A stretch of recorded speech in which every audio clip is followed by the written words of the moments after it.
Hello, everybody. Happy August. It's the middle of summer here in Tampa, but we're about to talk about a definitely wintertime album. I'm here with the Joni Mitchell family tonight on Phonogenics 101. As always, thanks to people that subscribe to my Patreon and throw me a couple dollars a month. I spend that on drinks the night after the podcast because I'm always very emotional for all the shit that this conjures up. But all joking aside, subscribe to the YouTube channel. Leave a thing in the comments. This album, Hejira, that we're about to talk about, it's definitely one of my favorite albums of all time, if not my favorite album of all time. Top 5, top 3, top 2. I really have trouble ranking things, but it's really, really, really, really up there.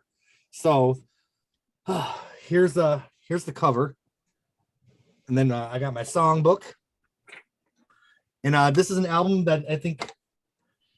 Well, Dave, I'd love for you to say when we get to you what you said, how there's kind of two different groups of Joni Mitchell fans. And I think we may have a certain group here tonight. So let's go around the circle. I'll introduce everybody and I guess talk about your relationship with Joni Mitchell in this album. We'll start with Paz up in my upper left. Okay, is my mic on? Yeah. So, yeah, as I said, Hejira is definitely tied for number one for me with For the Roses.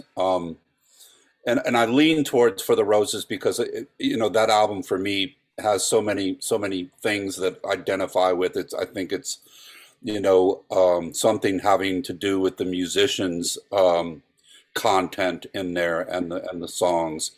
But I play everything from Hejira except for Blue Motel Room and Black Crow. I've never tackled those two. They're on the chart for doing sometime down the road, but I do enjoy playing all the other songs.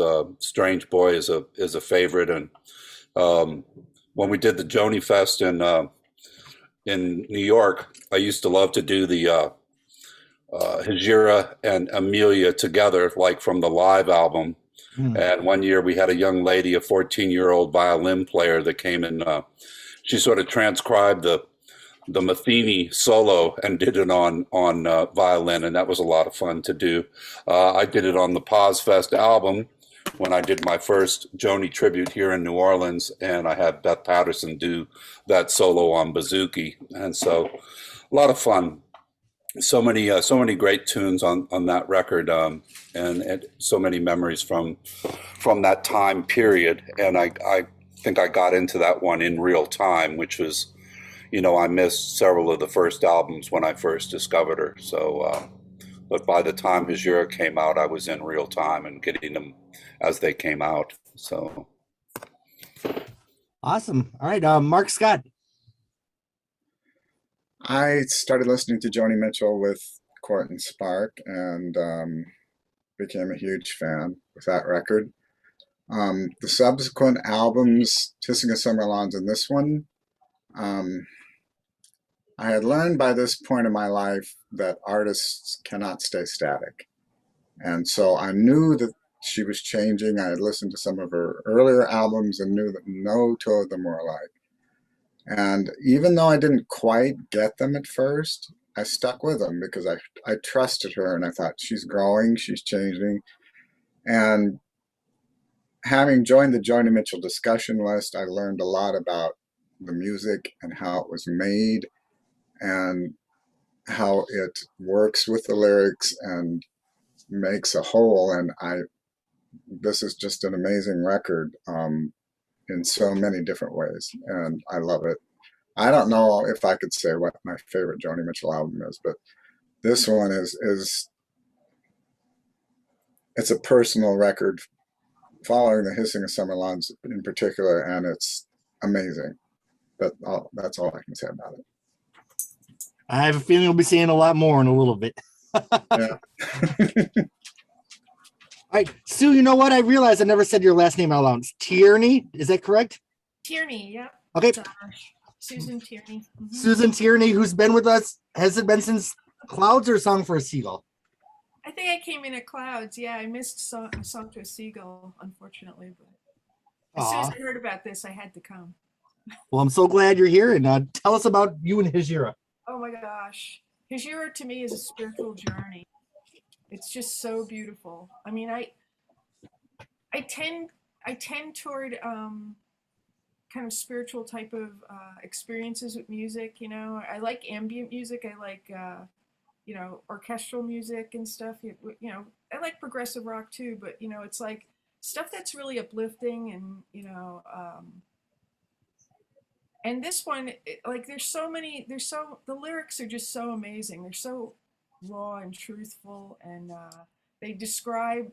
They're always describing some kind of getting out of yourself, you know. And I think that you know she's such a genius in this whole idea of like looking at herself and you know calling bullshit on herself and just you know doing all this travel, like you know she's always done traveling as far as you know moving her music forward, you know. But this was actually a travel trip, you know. She actually got in a car and drove across country, which I find very brave for somebody who's like her, who's so famous, you know. She wore a wig and glasses and stuff, but She didn't have her license, correct? Right. she probably never got a license. She drove behind truck drivers Mm, who could tell her when the cops were around. Yeah. so cool. Oh my God. Yeah. So you know, I mean, I was a senior in high school when I heard this album for the first time. So and you know, I was already a you know a fanatical Joni Mitchell fan when this album came out. So you know, and one of the things that's really interesting about my musical, you know, journey with Joni is that I never really understood how she played these songs until the 90s. You know, when I started learning about the alternate tunings. And, you know, the alternate tunings on this album are just so deep. And I mean, you know, the Hejira tuning, the Furry sings the blues. It's all like a kind of a deep kind of rhythm to it, and you know, and some of the chords that are on there, you know, just hit you right in the heart. I mean, they're just so beautiful. So so I consider this a masterpiece, and it's my, you know, I mean, to say it's my favorite Joni Mitchell album is like, you know, I mean, I just feel like it's a category in itself. So you know, she's gone through so many changes. I love all the other albums too, but Hejira has a special place in my heart for sure.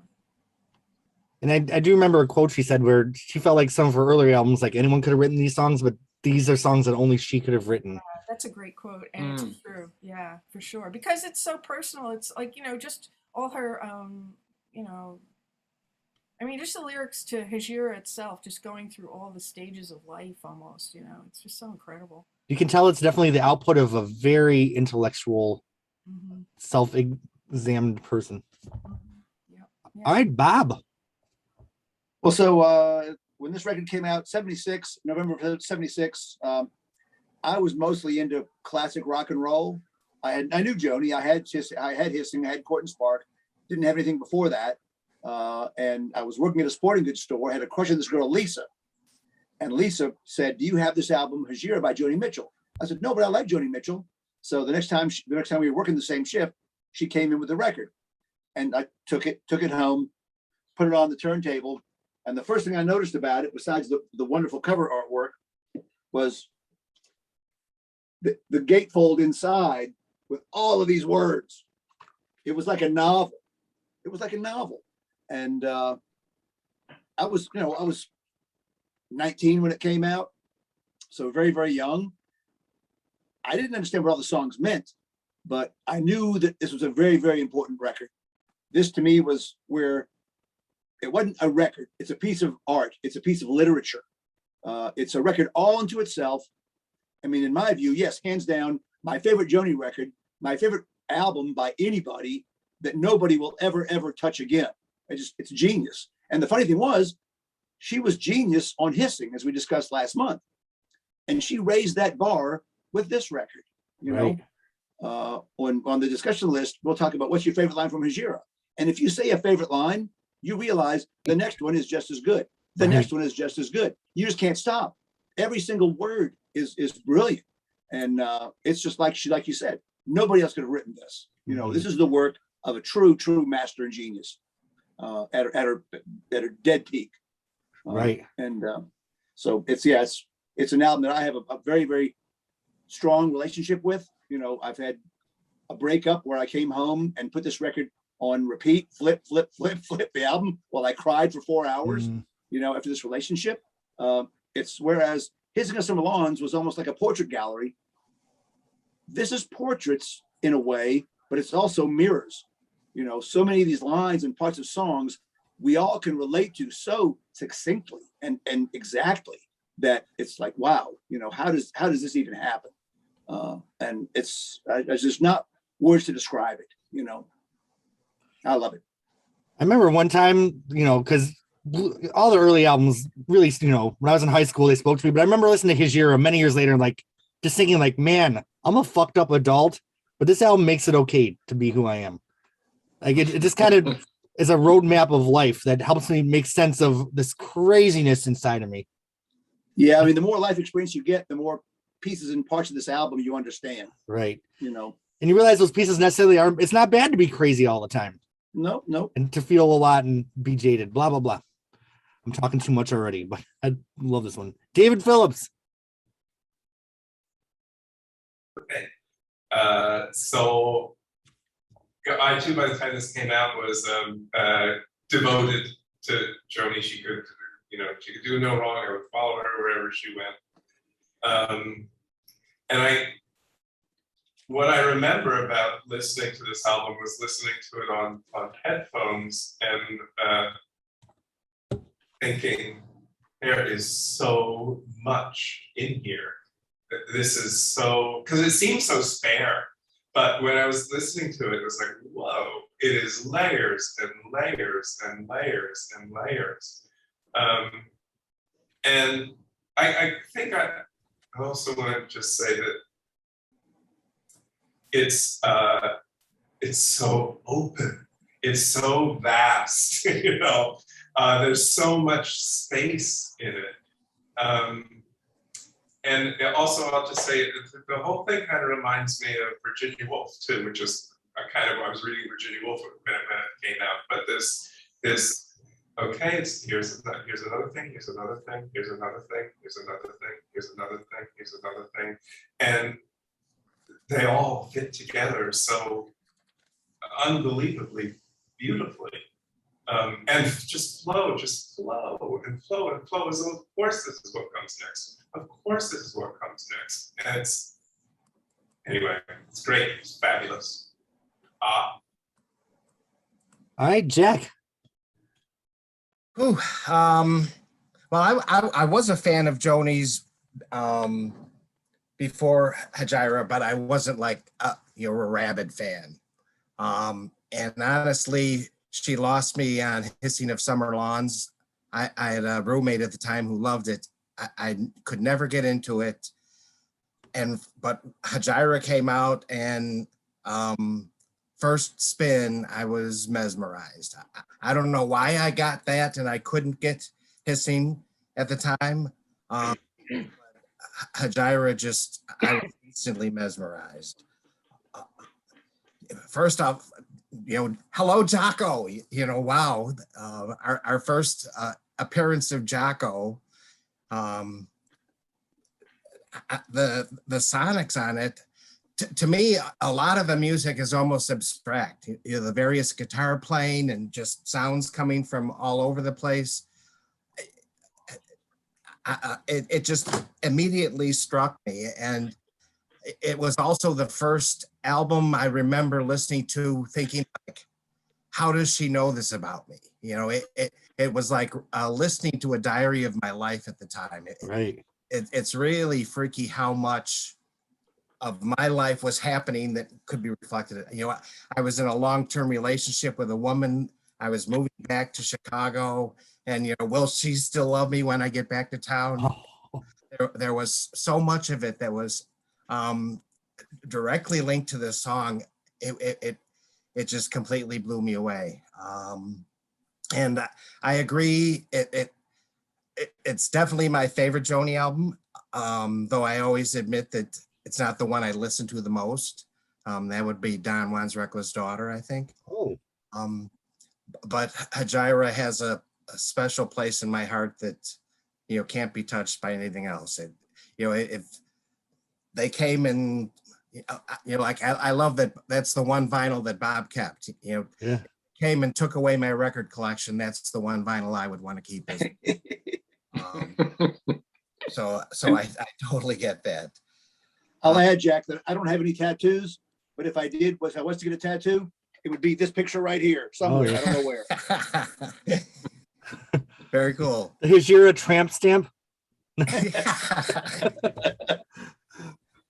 All right. Thanks. Yeah. We have Dave and Robin. Thanks, Jeremy. Hey, by the way, Bob, your '09 T-shirt's holding up well. This is I look better in this T-shirt than I look in any other T-shirt I own. It makes me look pretty buff. It's a great shirt. Well, I had them made that way. Beautiful. No, seriously, my shirts like that are a bit grubby, so yours looks good. I love it. Yeah, so that is a T-shirt that I had made for the Idlewild Joni Fest in 2009. So do you want to talk? Well, I saw Weather Report in the summer of '76 in London, and there was this new bass player had just joined the band, and he was just electrifying. And a few months later, out comes Hejira, and I was already a Joni fan, and it's got this same bass player on. So it was like this perfect match of an artist I was already deeply interested in, plus this exciting new player. And I was starting to get interested in the making of records at that time too. And as Jack alluded to, the sonics of this record are very special. There's a lot of double tracking that gives it this very liquid, very wide stereo kind of sound, and it's just really lush. And because she was playing electric instead of acoustic for the first time, there's a much softer sound. I believe she played a large arch top on this with probably flat wound strings, so it has a very gentle kind of tone to it instead of the steely bright thing of a acoustic guitar. So all of these things were interesting to me, and I was an English major, so I was trying to get into Oxford to do an English lit degree at the time, and here comes this album that is basically incredible literature. So there was so much to like about it. Like with Pause, this is sort of occupied my equal #1 spot with For the Roses ever since. And we've performed the album twice, and it's really a pleasure to play. And as Sue mentioned, the tunings are very radical. They're not just like open major chord things like some of the early songs. They're very trippy tunings that are, I think I had 7 guitars to play 9 tunes. You just can't be retuning one guitar between songs because the neck is going crazy. So it was quite an expensive show to do. And the second guitarist, Jamie, he had 5 guitars. But anyway, it was a very big undertaking to pull off, and for Robin especially, memorizing Song to Sharon, I think, took a couple of months in itself. Anyway, over to Robin. Oh. Well, I don't have a whole lot more to add. Everybody has basically said pretty much what I think. It is my favorite album, and the song Hejira is my favorite song. For me, that song encapsulates life. It's so condensed from between the forceps and the stone. I mean, it's just beautiful poetry, and I think the song Hejira it's a song that anybody could understand. It's not obscure. It's just life, and I've probably teared up most often with that song. And every time Dave and I do it, even if we just play it at home, we just stop at the end and shake our heads. It just continues to be this magnificent art, and her voice was just perfect. It was perfect for this, mature, beautiful. So that's about all I have to add, but it's the top of my list. Robin, I'm so mesmerized by what you're saying. I'm forgetting that I need to host. Well, I think we all feel that way, right? Yeah. It's just, Oh, and it's as relevant and new and modern. It doesn't sound dated. no. And there's nothing like it.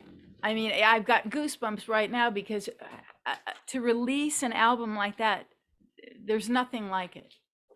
It's just, on its own. I'm feeling inspired, so I'm going to pause for 2 seconds. Chris, we're moving on to you. Whoa. Oh, wow. Okay, this album is, I have a really complicated and long relationship with this album. I had seen her preview some of the songs on a concert tour. I saw her in Long Island someplace, and I remember thinking, where'd all the melody go? And I was kind of scared. I was a little bit worried about where she was headed because I figured those couple of songs that she was previewing there was a change. The winds of change were blowing, and she didn't disappoint. Now, a couple of the comments that were already said. Yes, she did say that other people could have written, some of her other songs, but only she could have written this. In fact, I met her in a club many years later in 1990, and I told her how much I loved this record, and she said exactly, that must be her party line that she will say. And I was, it sounded exactly the same as I'd read it a couple of times already because she had already said it in the press, but it was a special moment hearing it, come out of her. Oh, I don't think, a lot of other people could have written, my other songs, but I think only I could have written those. She's really, really, great about it. Now, how did I had bought the record on the release date or right after that release date, so I was already familiarizing myself with it. The next week. It was the featured album, but the DJ was playing the entire thing, stem to stern. Only this time, there's sort of a similar situation to what it was in for the Hissing of Summer Lawns, except I was now up away at school and very unhappy, having all sorts of, social misadjustment issues, and it was just not a good time for me. But I remembered that this record pulled me out of myself. And I was more worried about where her head was because I really got the sense that this was a real journey that she was taking us on. This was not just a bunch of songs about road. This was the road of her pathway, what she was going to, basically where she was going to take herself. And I talked at length with the DJ. We went on the phone and talked when he wasn't on the air. While the album was playing, we were talking about the songs as we were listening to it, and it was just an unbelievably great experience. Personally, I named my daughter Amelia after the song, and unfortunately, we're estranged right now. And so when I hear the song, there's a certain certain piece of me that's missing a little bit, but it's kind of important that I have that connection because there is that sense of what is vacuous, what is missing. The instrumentation is sparse, the words are rich, but they're very succinct, and it's just such a great piece of art. Many years later in my advertising career, I worked with Norman Seeff, and I can explain a little bit later about our conversation, but one of the things I told him was that of all of his, many photographs that, he was, so well regarded, I said, this set that he had done for this record really, in my mind, was just some of the strongest work. And he had a comment that I've been trying to replay the conversation, and I'm trying to think maybe I just didn't get the humor because it's very possible he was just being very dry, or or maybe he was kind of diminishing it, because years later we're still talking about this work, but at that point his career was maybe diverging. He was working maybe less with Joni at the time, and he said something to the effect of, "Oh, it was just another session." And I thought, really? Didn't look that way to me. Anyway, this is an absolutely amazing record. Like many of you, it is my favorite Joni Mitchell record. It is my favorite album, Bob, like yours, perhaps of anybody's record anywhere. I find this album just something I am so happy to have experienced from the beginning. I would not be the person I am today without it in my life. And Sue, you're not alone. Meryl Streep, that's her favorite song as well, Hejira, of all songs in the world. So you're in good company. And Wendy said, oh, Chris, you're feeding back again. I don't think it's me, Oh. because I've got my headphones on. Hello? Hi. I think it's pause. It's me? Yeah, because there's All right, Jamie. Hello, everybody. Hello, thank you for bringing me along, Jeremy. It's I watch these when they're offline after a while, but yeah, it's 2:00, 10 to 2 in London, and I probably will go to bed because I have a training thing in the morning. Oh no! But Hejira always intrigued me because it's a Muslim word, or an Arabic word, I should say, for the pilgrimage, or and anybody who's gone on the Hejira or the Hijra is a Haji. So she's a Hajjah, as she's female. In my understanding, so yeah, she's a Hajjah. But it's always been one of those albums where my entry point to Joni Mitchell was Ladies of the Canyon, and then I kind of leapt around a bit because I was in high school, and I didn't really have a record player or a CD player until much later, until my second year. So everything was on tape, and I remember getting The Hissing of Summer Lawns, and I would play the Jungle Line in the bedroom of the other guys next door to really annoy them at 6 o'clock in the morning. But then when I got Hejira, it was one of the albums, like, it was really sparse and dry, and I didn't get it for years and years and years. But I knew that there was something about it which drew me back, and it was the words, always the words with Joni. And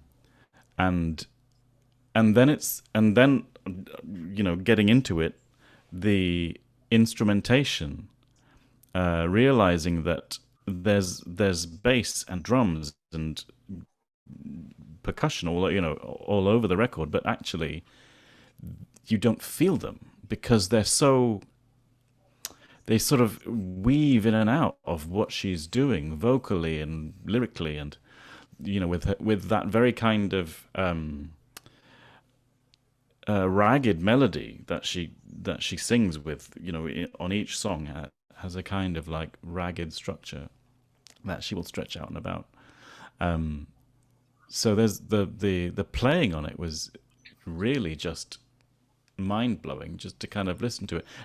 My best experience was, and this is not not advocating people should smoke this, listen to this slightly stoned, but but having a couple of tokes, laying in bed, listening to this late at night in the dark. I'm listening to Bobby Hall playing percussion, and I'm listening to, all the little bits of instrumentation. Like, oh my God, there's a hi-hat just there. You kind of go, yeah. So this album to me is, she has several pinnacles in her career, and this is one of them. This is like pinnacle that is career defining because it changed her career. It changed how people viewed her career as, she was no longer the folkie. Right. And for me, it's kind of like this is that album. I know that Court and Spark was pop, and Hissing of Summer Lawns was possibly more, even more jazz. This doesn't. Yes, she uses jazz players, but it's not jazz. She doesn't delve into the idiom like she does in Mingus, or anything like that. So yeah, that's my it's always kind of my Amelia is the song I play that all the time because it just has a nice structure to it. Like when you play it, it's like it's got such a cool structure. Like everything she does, there's a cool structure to the playing. And then I've watched her playing, it's like, oh my god, that fingering, the stroking, and it's like, joy, such glory. So yeah. All right, we have one more introduction, and then we're gonna jump to the album. Last but not least, Bill. Hi everybody, nice to see you. If you recall, I'm a contemporary of Joni, so I was in early, and sadly, I was going through a big change in my life. It was an exciting change. I went into the consulting business and working like 80 hours a week. And I completely missed Hejira for like 20 years. And then I came across it, and I can't tell you what it meant to me because she had obviously become a much more mature musician. My favorite piece is Amelia because I'm not the musician many of you are, but I've sung all my life. I love music, but the rhythmic beauty of it, perhaps electric guitars and Jocko and all the rest of it, it was just so moving to me that it was a real blessing. So that's my story. So it seems like this album has meant a lot to all of us. I remember I started collecting Joni when I found Chalk Mark in a Rainstorm at a flea market for like $2, and that was the first record I bought. And I went on to go to a bunch of thrift stores and collect all the vinyls and then the CDs. But Hejira was not one of the ones I found at first. So a lot of these songs I heard first on Shadows and Light, which, later on I would go back to those versions and like them, but they didn't catch me at first when I heard those versions of the songs. So finally I had to order that. I actually had to go to the local record store and order Hejira. And, it took 2 weeks to come in because it was back in the day. And I remember I just fell in love with it the first time I heard it. And I think I was a senior in high school. We had a band trip and I had it on cassette. At the time I bought every Joni album on vinyl, CD, and cassette. I had to have them on all three mediums because I'm a crazy collector. But I grew up in Western New York, and this album very much is just like the winter time where I grew up. About an hour outside of Buffalo. I grew up in the country, and just those bare sticks and the gray skies. There's definitely even though I've been in Florida since 1998, there's that piece of my soul that will always kind of be the Hejira landscape. So yeah. So let's talk about the album cover before we go into the album. Can I add one more thing, Jeremy? Oh yeah, of course you can. I just want to say that there was 5 years between this record and Blue, and 3 albums in between. And to me, it's like she came a million miles between the two. Yeah. And the sophistication and the complexity of the lyrics and where she developed with the music. It's blows my mind to think about it. And speaking of sophistication, I'd like to retract something I said a few minutes ago where I'm like, oh, I'm a crazy adult. And I think that's really underselling what this album's about. I don't think it's about craziness. I think it's about emotional complexity and being an adult that's complex and does have a lot of different emotions that are sometimes undefinable, but to me, this album defines things that are otherwise undefinable, if that makes any sense. And that's why it's so special to me. So I think saying, oh, I'm a crazy adult really undersells what this album is and what it does. So, yeah. So the album cover, when I was in high school, my friend Melanie Smith came over and painted a mural of this on my door. And I had a troubled home life. So my brother kicked in the door. So then the Hejira painting became like 4 different pieces of wood that I moved around the country, and then I gave it away. So I no longer have it. I wonder if it's still out there somewhere. What do y'all think of this? And we have so many people on tonight. Let's really be mindful to not talk over each other and raise our hands. I'll try our best. And of course, sometimes we can't help ourselves because we love this music. Oh, okay. David. It's art. And, people dished it for being pretentious. It's fucking art. It is gorgeous. Just like the rest of the album. It's art. So people really thought this was pretentious? Because I never felt like that. The haters, right? Here's an interesting story, and then we'll go to Bob and then Mark. In Tampa, every year, there's this band, Have Gun Will Travel, that recreates The Last Waltz on stage. They do the whole album live, and all these local musicians play different people. But my friend Shay, who's one of my best friends, is the Joni Mitchell, and she's not a fan at all. And she's like, "Oh, that fucking Coyote song," because there's so many words. She's like, there's so many words. It's so interesting to hear how people feel about this music when they're not in love with it like we are. So, okay, Bob and then Mark. So yeah, the album cover is actually a pastiche of 14 different photographs. I mean, you can look at it and see that it's not obviously one picture being taken. You've got different dimensions of things, and there's been a long discussion about the wrist. It looks like a penis. But I'm exactly in David's camp here. This is just a piece of art, and it tells you when you buy it that this is not just a record. This is something that's otherworldly and beyond anything you've ever known before, visually and audio and emotionally. I will go to Mark and then Chris. Well, it is excuse me, it is art, but it almost makes this record into a graphic novel because it illustrates so much of what is in it. I mean, particularly with Joni skating in the Black Crow looking like outfit, and Bride and Tala Cranston, and the road, both within her and without her. She's on a journey both spiritually and physically. And it just illustrates so much of the album, so I don't know how they could call it pretentious. It's a genius, I think. Of course, the whole package is genius, but it's beautiful, and I love it. This word keeps coming to my mind, but I keep thinking the album just feels effortless to me. I mean, I know it took work, but I feel like everything just flowed right out of her. Okay, Chris, and then Dave Blackburn.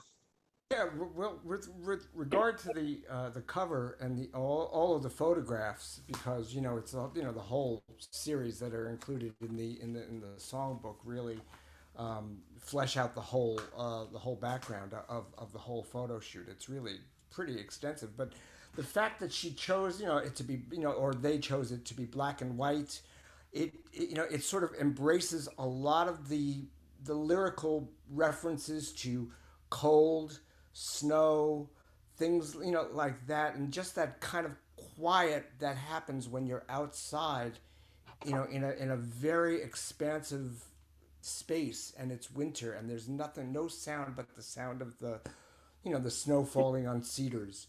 I thought it was pretty ballsy actually that she did wear a fur coat on the front cover, because there was a very famous ad campaign, what becomes a legend most, and it was for Black Llama Mink, which was, I guess, a branding of fur.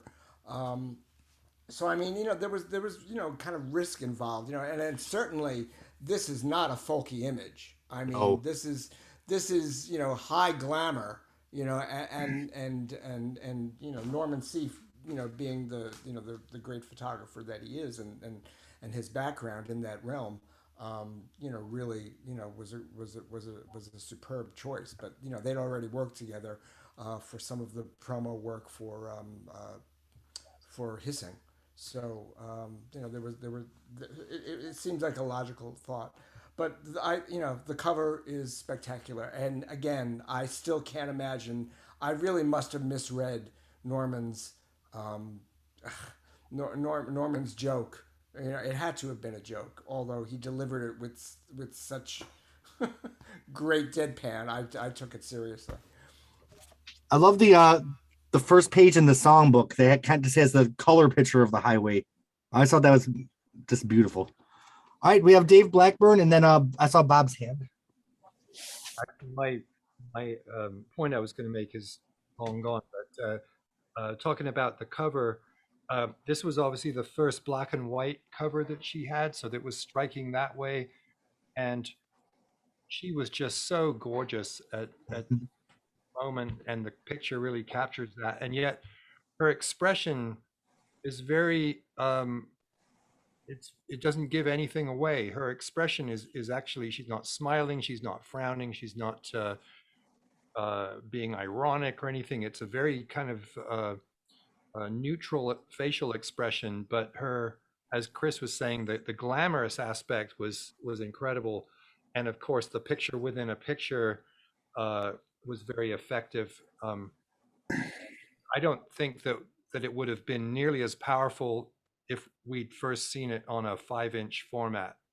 So the 12-inch format just made this a really bold first impression. And I love what Chris was saying about how it infers cold. The more I got to learn about her and Canada and the prairie and all that, just this kind of ice and skating and rather monochromatic landscape, that made such perfect sense. When you're out in Arizona or New Mexico, it seems monochromatic. It's not black and white, but it's sort of brown and brown. With a little turquoise, right? Well, yeah, at the trinket shop. Yeah. But yeah, so it was striking in its starkness, and of course that mirrored what Jamie was talking about, how the music seemed so open, and so everything hitting on all cylinders on this record. There was no filler. There was no attempt to have a radio hit. Mm-mm. It was just pure art, as we were saying, from the cover on through. I was just thinking, like, what words come to my mind when I look at the cover? The first two were sophistication and maturity. Mm-hmm. Yeah. All right, Bob, and then Jack. Welcome, Just Ruben. a quick comment. One quick comment. When I bought Ricky Lee Jones' debut album, here she is with a cigarette and a beret, and I'm thinking, okay, what album did she cop the cover of? Nice try, right? And also a great record. Yeah, that's all right, Jack. Yeah, I was just going to comment, that I love the album so much, and I was fortunate enough to get one of the original promotional posters when it was released, and I got that hanging on the wall to my basement, so I walk by it at least twice every day, and then I never get tired of looking at it. Wow. I have the Last Waltz poster in my bathroom. Ruben, we're talking about the album cover right now, but would you like to introduce yourself and talk about your feelings on Hejira? Unmute, Ruben. Hello, everybody. I'm Ruben. I'm from Southern Maine, and I was really sorry to miss the Hissing discussion last month. I had house guests, and I haven't had 8 hours to watch it all yet, but I will one of these days. I heard this record when I was probably about 15 or 16 in the mid 80s, when I was going through Joni's back catalog. This was probably the 4th or 5th one that I heard. And I remember laying on the floor in my bedroom and just being in total awe of this whole album, and especially the cover. This is, I think, to me, her most sort of iconic record cover. I love the cover of this, and it is sophisticated and it is elegant, but it sort of personifies to me this sort of fascinating thing that Joni Mitchell is to me. And I don't know. I can't say enough about this. I really do like it. And I did a couple years ago, I was able to get my hands on one of the prints that she did that year for Christmas presents. It was called, she gave away sets of 3 of them. It called it Chemistry. Has anybody seen any of those? They're sort of sepia prints that were, the one I have is, I think, the one from the Dust Jacket where she's sort of swooping in the costume and looking towards the camera. I'll go pull it off the wall. But I guess she gave out sets of 3 to people that year for Christmas presents, and one of them popped up on, I think, on the JMDL list actually. And I emailed, I think, Les Irvin to see if he knew who the person was, and she was legit. So I ended up buying it, and it's in my den. I love it. So yeah, this is my favorite, one of my favorite albums, but definitely my favorite album cover. So, all right, Sue. I wasn't gonna say anything about the cover, but then something just hit me. It's like she looks like an old movie star, almost like Marlene Dietrich or something. You know, it's just like, you know, this incredible beauty, but in a stern way. You know, in a very it's, you know, sophisticated, says it, but also just a very strong woman, you know, like confident. Yeah, confidence. And, you know, and I just, you know, when I look at it, like, she loved to watch the old movies, and I just think of it as, you know, the elegant fur, you know, and she's got the cigarette in her hand, like Betty Davis, maybe, you know. I mean, I just think that's what I was thinking of just now. So, all right, we have Paz and then Jamie. So two photographers are credited on the album. So Norman was one of them, but then Bernstein, Joel Bernstein, was also credited with photography on the album. Does anybody know who took what? Well, Joel did all the shots on the ice. Oh, the Tola Cranston stuff. Yeah, they were on a lake in Wisconsin or something like that. I can't remember the exact details, but they took all those pictures, and the pictures of her skating too. But did he do some of that trip when she did the cross country drive, this so-called Hejira? I don't think so. I think that these pictures were taken when she was touring, because I think that she had a date in that town, and then she saw the frozen lake and said, "Oh, we got to do this right now." You know? I think it was Madison, Wisconsin, Lake Mendota, and I believe it was the last stop on that fateful tour where she just said, "No, I'm not going to do any more," because her and Garen were on the outs. But Bernstein took the photograph of her skating across the lake in the Black Crow costume.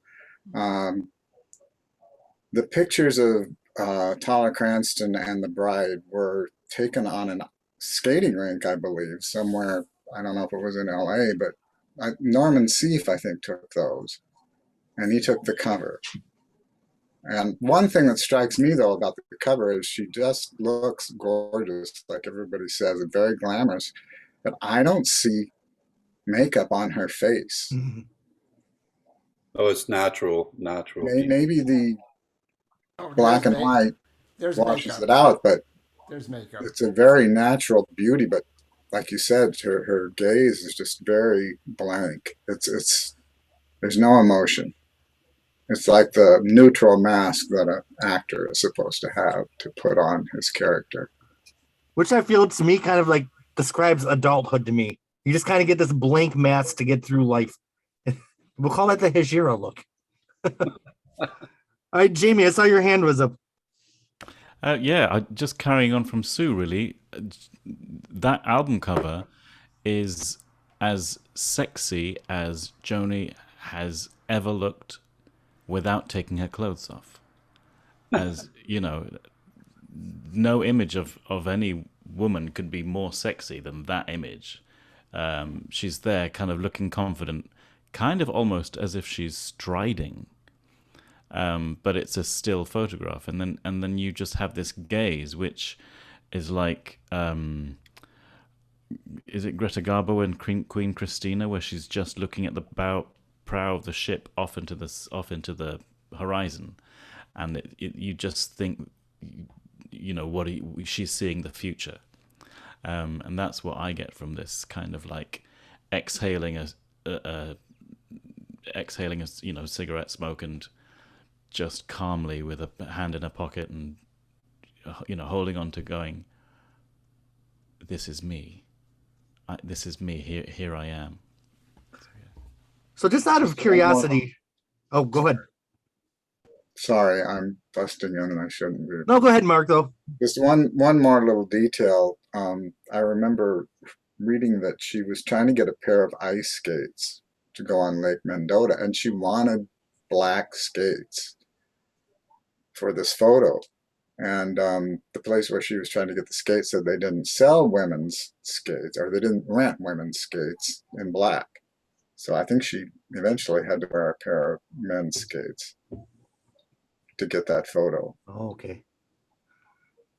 I remember my grandma's house is kind of about 20 minutes out in the country, and just these nighttime drives home in the winter in Western New York with just all the dead trees. And this album just really takes me back to those highways, like those northern highways. And I just wonder, like, Joni growing up in Canada, if you grow up in northern climate with brutal winters, if you just always have this kind of melancholy in your bones. Do we have any other northerners here that can relate?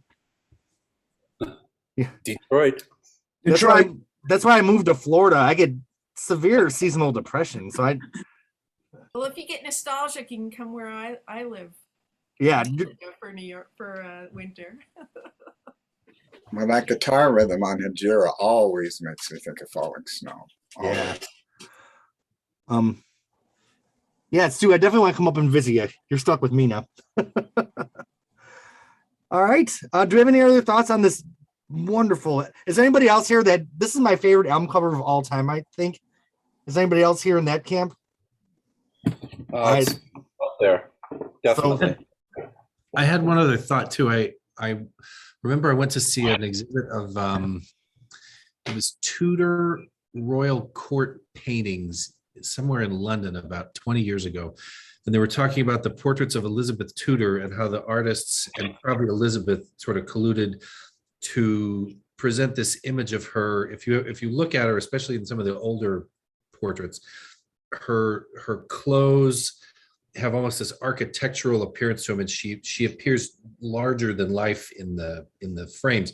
And I think the Hejira covers always reminded me of that too. Joni's much bigger than she actually is with that huge coat on, and it's just more kind of cool. This is so nerdy, but I actually want to go to Wisconsin and swim in the Hejira Lake and be like, I am in the Hejira Lake right now. Because I can't ice skate. I can't do snow. I would love to.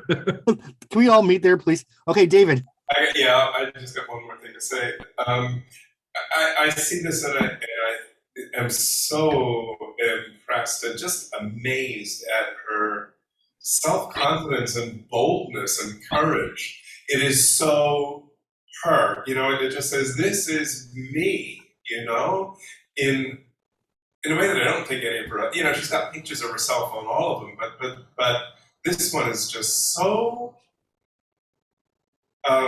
courageous, I think, in its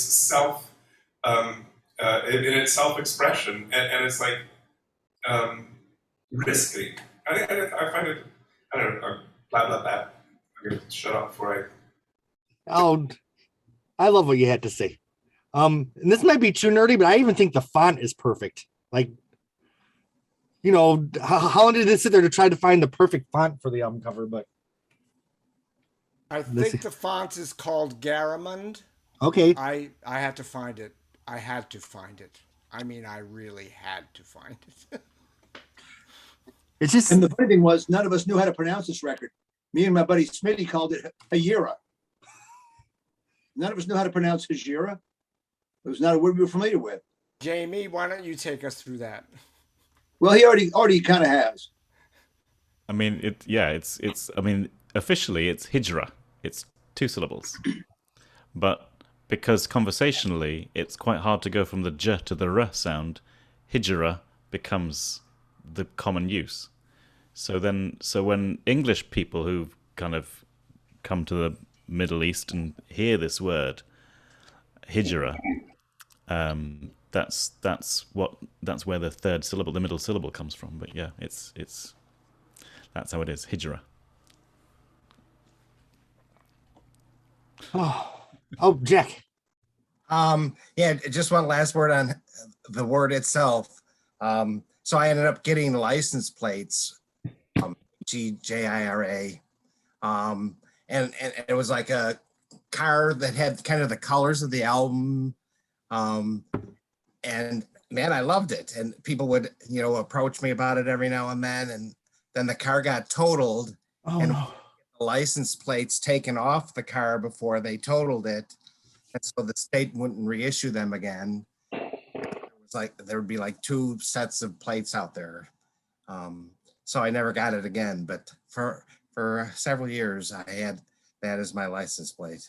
Oh, I'm jealous a little bit. All right. Yeah, I wish I still had the plates. Well, do we have any other thoughts on the album cover? We're only an hour and 20 minutes in. We've gotten to the album cover. All right. Well, like I said, I got introduced to Coyote in the Shadows and Light version, which I grew to love, but I didn't really get it. But the second I put it in the CD, which is the CD I have right here, and I just heard that sound. It was different than anything like Robin said, it's different than anything you've heard before or since. And can we bring up Bobby Hall again? Bobby Hall is a woman that played on Edge of 17 by Stevie Nicks and Coyote by Joni Mitchell. We need her on this podcast. Somebody find her. She also was the conga player on Marvin Gaye's "What's Going On," and Carrie? Was she on Carrie? she is on For the Roses. She's the conga player on Women of Heart and Mind. All right. And Electricity, right? So you have to remember that Joni was a major Marvin Gaye and Motown fan, particularly Marvin Gaye. So this was probably, I may be wrong here, but I think she may have been the first Black musician that Joni had play on one of her records, and she would have picked her for her work on the Marvin Gaye records, and then so like I said, I found that her first appearance was on it wasn't on Blue, and I contacted her last month actually to see if I could interview her about her work with Joni. Mm-hmm. She didn't get back to me, so maybe she doesn't want to talk, but that would be really fun to talk to her about those sessions, because I did get to talk to Steve Katz last year before he passed away, and he was the second engineer on this record, so he got to give me some scoop on the actual making of this record. So if you look on the credits, you'll see assistant engineer Steve Katz. And for some reason, I was talking to, I was on an A&M Facebook page, and I was saying, I'm be interested in finding out anything I can about the Joni Mitchell sessions. And one woman said, "Oh, you should talk to Steve Katz because he was in those sessions." And I said, "Well, who is he?" And she said, "Well, he's not in this group, but maybe I can put you in touch." And after a few months, I was put in touch with him, and he was super eager to talk about the making of this record, Don Juan and Mingus, that he was there on. Wow. Why don't I connect him with Blood, Sweat, and Tears also? Am I thinking of the... He did all kinds of other stuff that was recorded at A&M, so he may have been involved with that too. But Joni really came to like working with him, and as time went on, he became unavailable because he was being called to do other sessions. And apparently she was kind of bummed to have to work with a different engineer. So it wasn't just her and Henry Louis, as we've come to believe. It was the three of them in the room all the time. Wow. I know at like different Comic Cons and stuff, they'll pay different entertainers to come, make an appearance. So I'm just putting out there that I'll put in $50 for Bobby Hall to come hang out. I'm sure everyone else would too. Bobby, we love you and want you on our podcast. You're amazing. right back to Dave, please. Oh, All that's right. all I had to say. So but yeah, what a great opening track Coyote is. The guitar riff is, I hate iconic, but it is iconic. You've got Jocko's harmonics. This was the first time Joni Mitchell fans would have heard of him, probably. In fact, that was the year that most people heard of him for the first time. Like I myself got to hear him that summer with Weather Report, but he'd only just joined that band. Right. And his solo album just came out that year too. So, and then you've got this stream of this breathless stream of lyrics telling this wonderful story about the fling on the road, and there was nothing else like it. And the congas were a big part of driving that. I love that there's just a little bit of a hook, just a little bit. Yeah. White lines. All right, who else wants to talk about Coyote? All right, Sue, Jack, and then pause. So I just love the opening line, "No regrets, Coyote." On the drawing that I did that Paz showed earlier, that's the line that I have in the creases of her lips. To me, that kind of sums her up. And it means a lot to me. I had a quadruple bypass back in 2001. Ooh. And, you know, as my wife was kissing me as they're rolling me into the surgery, I just looked up at her and said, "No regrets, Coyote. You know, Oh. if this is how it ends, it's been wonderful." So. Okay. That's all I got to say. We have Sue, Paz, and then Chris. Oh. Yeah, I mean, I love Coyote. It's really, really fun to play. And it's a great tuning, too. It's the same tuning as Don Juan's Reckless Daughter, and also Just Like This Train. Oh. You know, so there's a lot of different songs you can play with that song.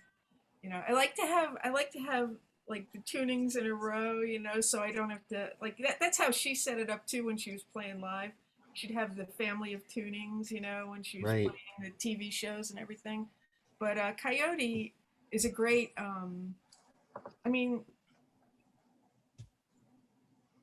that video that you talked about before of her at Gordon Lightfoot's house was just so amazing. Yeah. You know, to see Dylan and, you know, Roger McGuinn and all those guys just like kind of looking like, okay, what's she doing there? What's she doing? You know, it was just so cool. Flabbergasted. Yeah, they were flabbergasted for sure. And you know, she was just writing these songs left and right, and you know, it's just incredible to me. And this was a great opening tune for the album too. I mean, I think that you know, you can't really think of any other of the songs to open as great as Coyote is. It's just wonderful. And she has that like kind of strum at the end that sounds like she's hitting the bumps on the road. You know, Oh. it's really cool too. So. Now, were Coyote and Don Juan written at the same time? Maybe. You know, I mean, She previewed them both at that concert, which is Yeah, she what was played my it on, point in of the view. 76 tours, a medley at all those shows. Yeah. I think she wrote them simultaneously. They're both about Sam Shepard, of course. mhm. Right. And they're both in my like top 5 favorite songs about that. All right, so we have Paz, then Chris, and then Jamie, I think. Yeah, so this is one of my favorite songs from the album, and one that I really wanted to play badly. The imagery in the lyrics, and you know, talking about you know, being on the road, and you know, the whisker wheat, and chasing some prize down. All those lyrics just really got to me. And there's you know, there's always been this discussion about when you cover Joni's music. A lot of people, when I heard Glenn Hansard do this song, and he did not change the gender of the lyric, and I've always enjoyed changing the lyric and singing it, you know, the way I feel it. I mean, I took the liberty of also changing the lyric of we saw a farmhouse burning down in the middle of the night. I changed that to instead of the band was playing, I'd say Neville Brothers, kicking and shaking on the floor, and I'd add my own flourishes to make it my own. But I really wanted to learn to play that. I still don't play that on guitar. I play that song on piano, and I just was not able to play the strum, that cadence, and sing it at the same time. So I learned it on piano, and I really love playing that song on piano, and it's really a special tune to me. I always like doing that one. All right, I think Chris and then Jamie is our order. Hi. I can't play this song. I find this rhythm and this riff really, really, really hard to get right. I admire anybody who could pull this off, because when she does it on that little film clip, I can see why they're like, staring at her like, what is she doing? Because it is such a difficult rhythm, and she hits it such that she makes things sort of lighter within phrases. Dave, maybe you can talk to how she does that. I can't imagine how she pulls it off. And I do have one confession to make. Before I found out that this song was written about Sam Shepard, I was convinced it was about somebody different, and that person happened to be doing a voiceover for me, and I very embarrassingly closed our session with "No regrets, Coyote," thinking that would mean something to him, and that, unfortunately, I'm sure he must have said, "What the fuck was that about?" The person who was doing the voiceover was Robbie Robertson, and I'm, to this day, if I ever meet him, I'm gonna be like, yeah, goodbye, run away. That's my embarrassing story for the night. One of. All right, Jamie, and then Bob. Did I forget to talk to you? So do Jamie, then Bob. I just want to talk about how sexy these actual lyrics are, how overtly sexy. Do you know what I mean? Yeah. I'd never have scrambled eggs like that again. Jamie, your voice is a little sexy on that microphone too. So. But, I need some scrambled eggs. Be right back. Talking about the writing, she talks about how she wrote most of this album on cocaine. Is that right? And we get the Prisoner of the White Lines of the Freeway and all that kind of side reference. But it's one of the things that, I don't know. There's a lot of confidence which cocaine brings, and you can see it in the face, and you can see it in the writing, you can hear it in the writing, but also in the kind of, I'm going to take 5 minutes to say something which could be said in 3, but no, I'm going to tell you in 5 minutes because I got a lot to say, and that's the kind of bravado ballsiness that she's got, and it's not until, is it Refuge of the Roads, where she does talk about meeting Chogyam Trungpa, hope I pronounced that correctly, that she kind of gets over herself, as it were. But yeah, it's the whole like sexy, ballsy, feminine,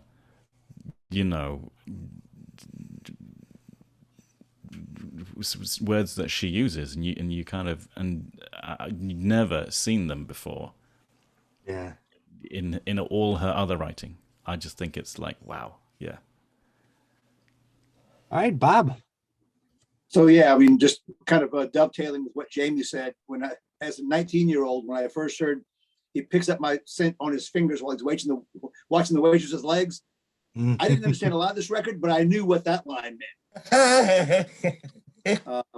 This was Coyote was the single, if you will, the single from Hejira, with Blue Motel Room as the B-side. Of course, it went nowhere. This album was not, as Dave said, was not designed for hit top 20 radio, although it did make number 13 on Billboard's Top 200. So it was a successful record, went gold. At this point, she still had enough of her fan base to support her. But yeah, Coyote's was a great, great song. That riff, I mean, when the very first thing you hear when you put this record on is like, oh, I'm in. I am totally in. What's next? What's coming up? You know, it's just a beauty. It's interesting because when I saw The Last Waltz, watching her play the riff, it doesn't look like it sounds to me. So, you know. All right, Dave. Would you like me to demo the strum for you, Chris? Please, please. I was hoping you would. Okay. Okay, I'm gonna spotlight you for this if you're okay with that. We don't want to see the riff. How's this level? Good. Good. Mm-hmm. So.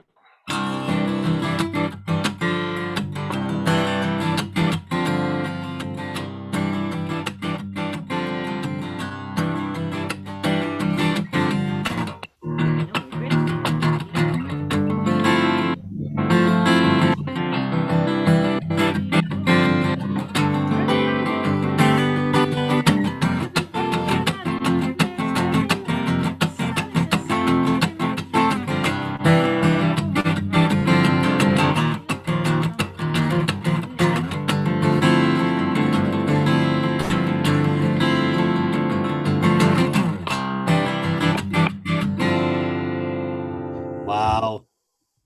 So there's a lot of what's called palm muting in this, which is, that's what drives it so nicely. So what's she doing The Last Waltz? Because when she does the riff, she kind of slides her arm down the neck. Do you guys know what I'm talking about? Yes, I absolutely do. And I couldn't, I played that clip 4 times, 5 times, trying to see what she's doing. And it happens so fast, I can't tell what she's doing. Because Dave, you didn't do whatever she does in that clip. And you played it exactly like the album. So I wonder what she's doing up there. I don't know about that clip, but I mean, she's got chords up on the 7th fret, but most of the riff happens down at the bottom of the neck. Right.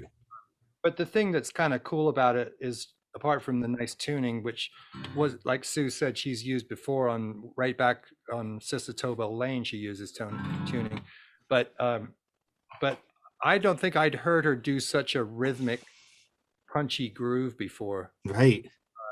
And she was to do it again on Talk to Me on the next album, but up to this point, I think this was maybe the most percussive that I'd heard her play. But it was a little softened by being on an arch top. But this is this nice suspension. By taking your finger away, you get this suspended chord. Interestingly, this chord here, she actually doesn't play that. If you listen closely, she lays out on that chord and lets the bass do it. Oh. So, and if you're not careful, you hit other strings and it comes out terrible. So that chord is tricky to play because you've got to hit only 3 or 4 strings and then stop. So she may have decided to, or they may have muted that chord in the mix. Would she have used the claw? No, she does that thing where she's got like 4 fingers bounced together like. She doesn't use that shape on this song, but I know what you mean.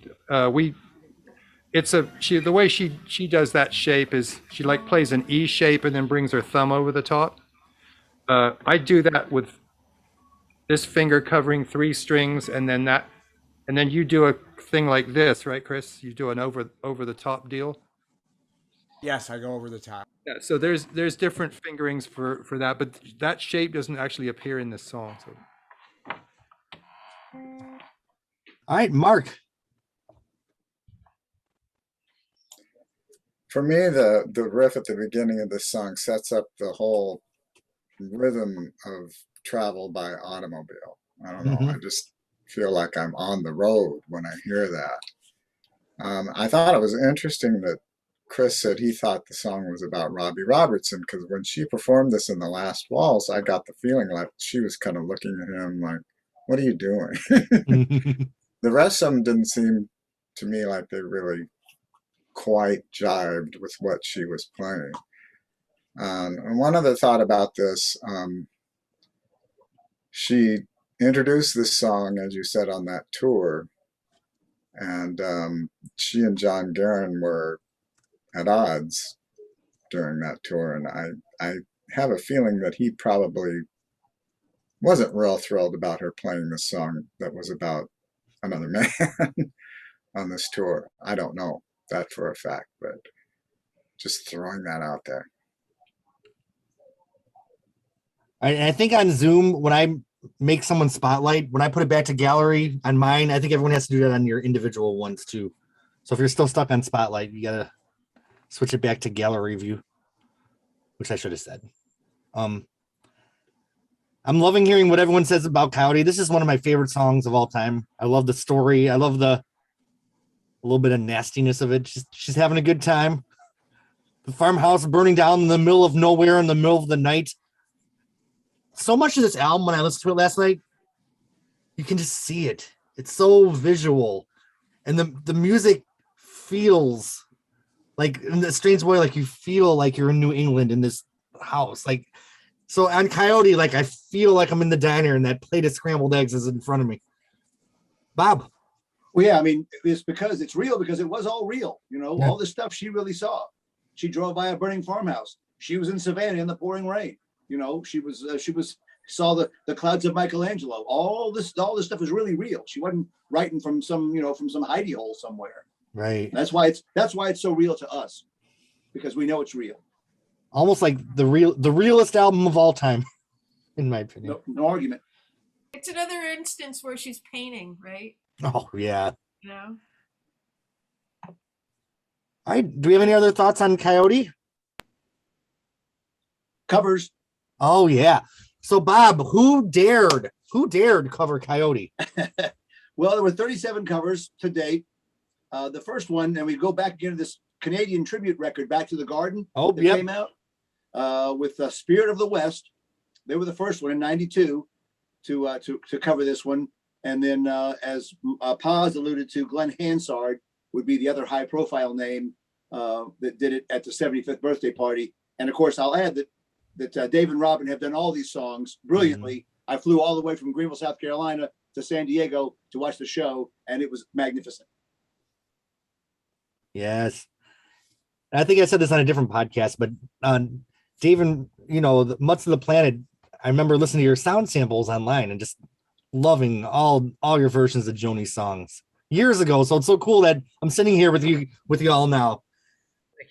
I feel like if my younger self, I said this before, there's no place I'd rather be than listening to someone play Coyote on the guitar live. Like, this is my happy place, 100%.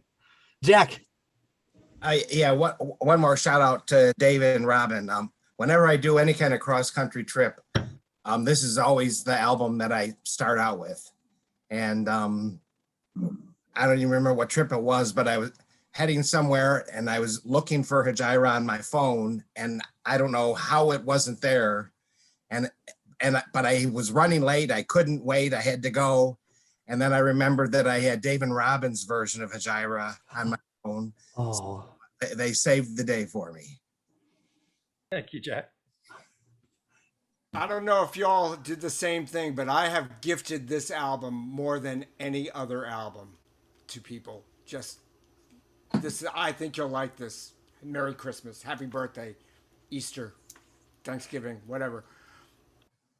I know Brandy Carlisle has talked about, like, in her relationship, how, her girlfriend was upset she didn't like Blue. But for me, if I'm dating someone and they don't get Hejira, that is kind of a deal breaker. Because I feel like if you don't get this album, you don't get me. Honestly. So here I am, single, doing a podcast. All right. Hit the road, Jack.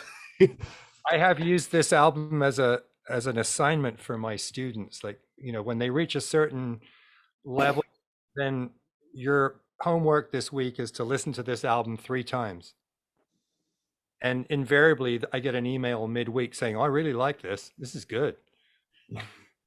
So I'm doing my bit for propagating it to the next generation. Oh, I love it. It's interesting because Blue got all this attention. I'm wondering if Hejira is going to have its moment at some point. I hope. Part of me hopes so. Then part of me is like, this is all ours. So, a little bit of both in there. And we have a lot of musicians in this chat, and I've done a lot of touring and a lot of traveling, a lot of overnight, late night drives on that lonely highway. And this is always on the radio, on the CD player or whatever. All right. Any thoughts about our buddy Coyote before we move on to our friend Amelia? All right. Well, we're driving across the burning desert and we spot some jet planes. I sent you all a photograph. I don't know if you got it, but Oh. it's on the. It's awesome. Just happened to take it out of the airplane window. It's beautiful. Oh, let me take a look. Oh, wow. Yeah, I think Amelia might be my favorite song of all time by any artist ever. I feel like you just have that song that's like, this is me. And, you know, my favorite verse I never really loved, I guess I've looked at my whole life from clouds and icy altitudes. Like, well, that's there she blows. That's me. So I just think the writing on the song is just so gorgeous and so unique. Now, you know, something I did want to ask you all. I know Jocko came into the picture late in the sessions of this album. Do you think versions of these songs existed at one point with the other bass players and Joni took them off and replaced them with Jocko? What do you all think? I asked that question of Max Bennett, and he said he didn't think so. Okay. But that isn't to be taken as fact because when he was doing so many sessions at that time that this was just another, you know, one of 4 sessions that day, right, playing different records, and he didn't necessarily remember what the titles were. Maybe the titles were different. But I was trying to kind of fish diplomatically for the question of, did Jocko replace you on anything? Right. I know, Chris. I don't think the recording time frame of this record was actually that expansive. Was the word protracted? I don't think it was that long a time. It wasn't like the Mingus sessions, which it seems she had time to go back and try all sorts of different session players and, you know, bands and, you know, putting Jocko on it and dealing with all of the politics of, you know, electric bass, you know, there for, you know, for Charles Mingus. I don't know. I don't think there was enough time for her to redo as many tracks. I think she went in there kind of knowing what she wanted to hear and getting whoever she could to get it there for her. And this may be an unpopular opinion, but Jocko's on 4 songs, correct? 5. I feel like 5. I feel like I actually like the mix of Jocko and then the more traditional bass on the Journey. I feel like if the album had been all Jocko, it might have been a little too much for me. So I feel like it's just perfect, just the way it is. So another testament to how much I love this album. Mark? Well, we do know, Chris, that she did add Jocko's playing after the rest of the album had been completed. We know that for a fact. Now, I doubt that she played around with much of anything else, but right. So I wonder if these were just guitar tracks without a bass. Bob? True confession. The first time I heard this record, I did not know that fretless bass was a bass. I did not know what instrument it was. It sounded like some kind of woodwind to me. Really? I never heard that sound before.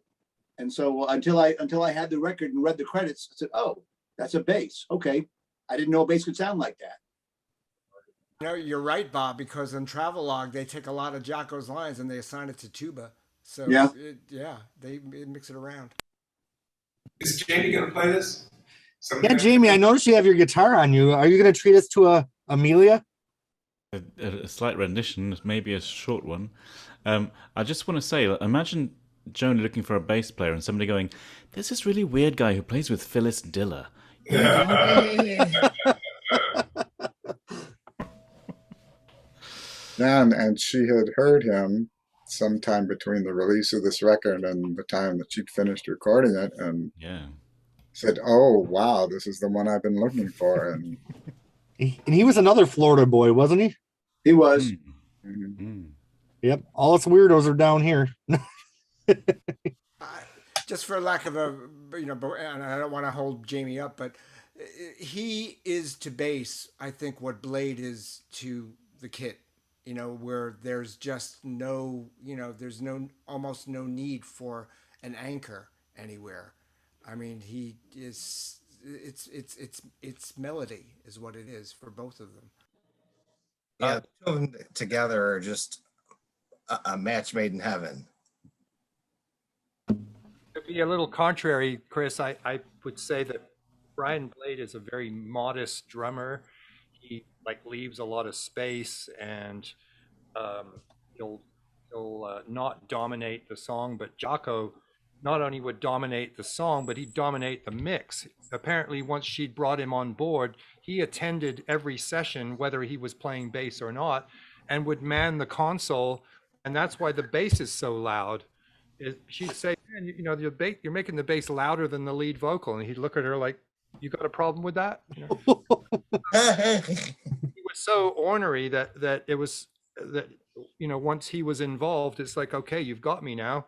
Here we go. It's my show. Brian Blade might be more like Wayne Shorter. Yeah. His playing. Coloristic. Yeah, I loved some of the stuff Brian Blade did, and there was some of it that I didn't love. But I think I loved everything Jaco did with Joni, all of it.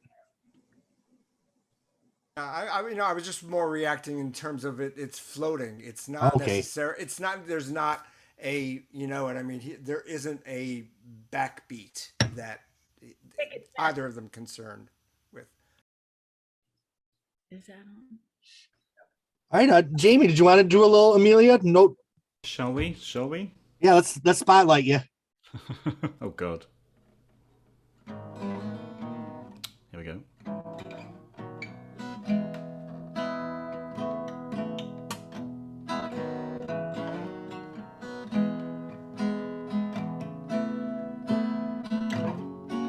I was driving across the burning desert when I spotted 6 jet planes, leaving 6 white vapor trails across the bleak terrain.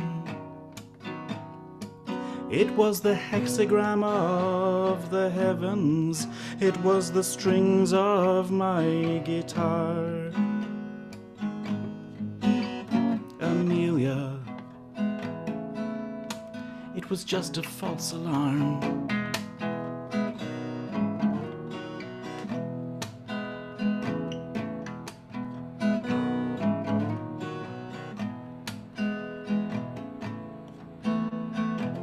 The drone of flying engines is a song so wild and blue. It scrambles time and seasons if it gets through to you. Then your life becomes a travelogue of picture postcard charms. Amelia, it was just a false alarm.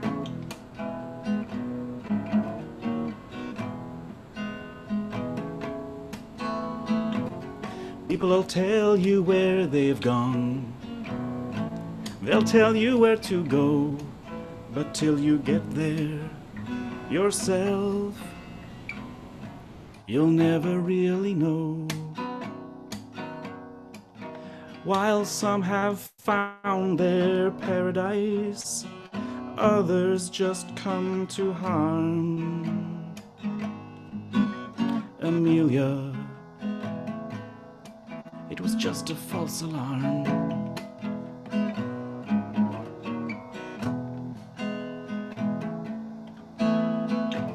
I wish that he was here tonight.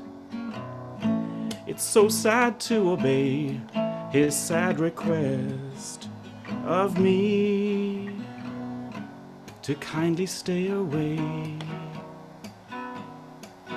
So this is how I hide the hurt, as the road leads cursed and charmed.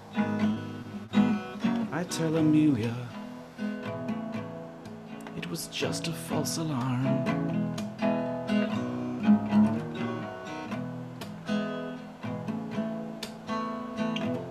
the ghost of aviation. She was swallowed by the sky or by the sea. Like me, she had a dream to fly. Like Icarus ascending over beautiful, foolish arms. Amelia, it was just a false alarm.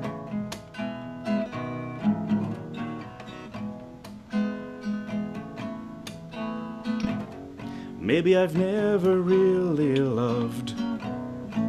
I guess that is the truth. I've spent my whole life in clouds at icy altitudes and looking down on everything.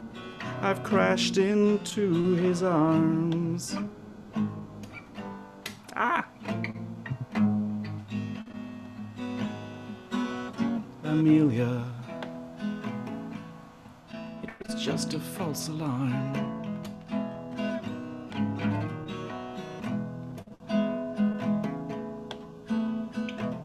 I pulled into the Cactus Tree Motel to shower off the dust, and I slept on the strange pillows of my wanderlust. I dreamed of 747s over geometric farms. Dreams, Amelia, dreams and false alarms.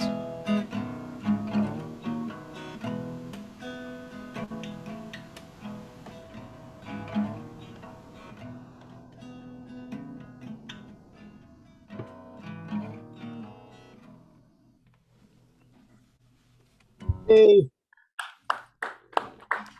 Woohoo! Wonderful, Jamie. Wonderful. I'm kind of whispering because I know my neighbor's asleep on the other side of the wall. So when Jamie was playing, I thought of two things. Number one, how this is yet another song that just has just a little bit of a hook at the end of every verse.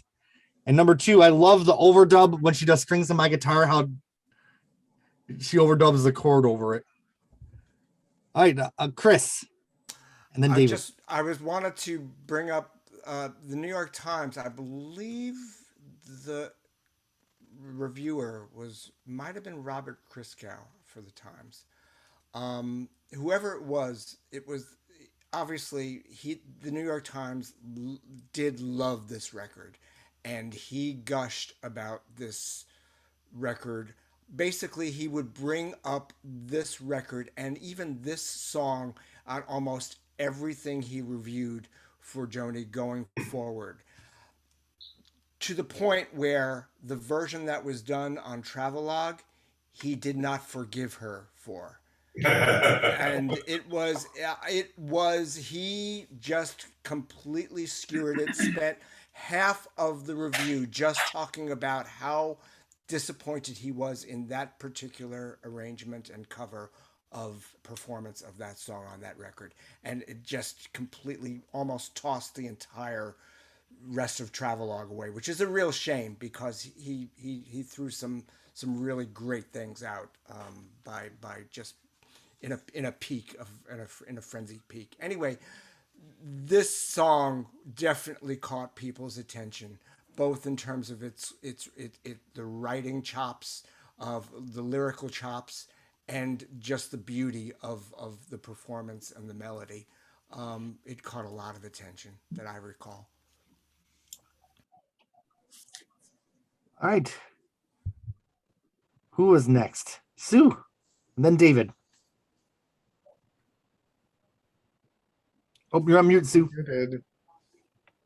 I just love the fact that she refers to Both Sides Now and Cactus Tree in the song. Yeah. Yeah. She says,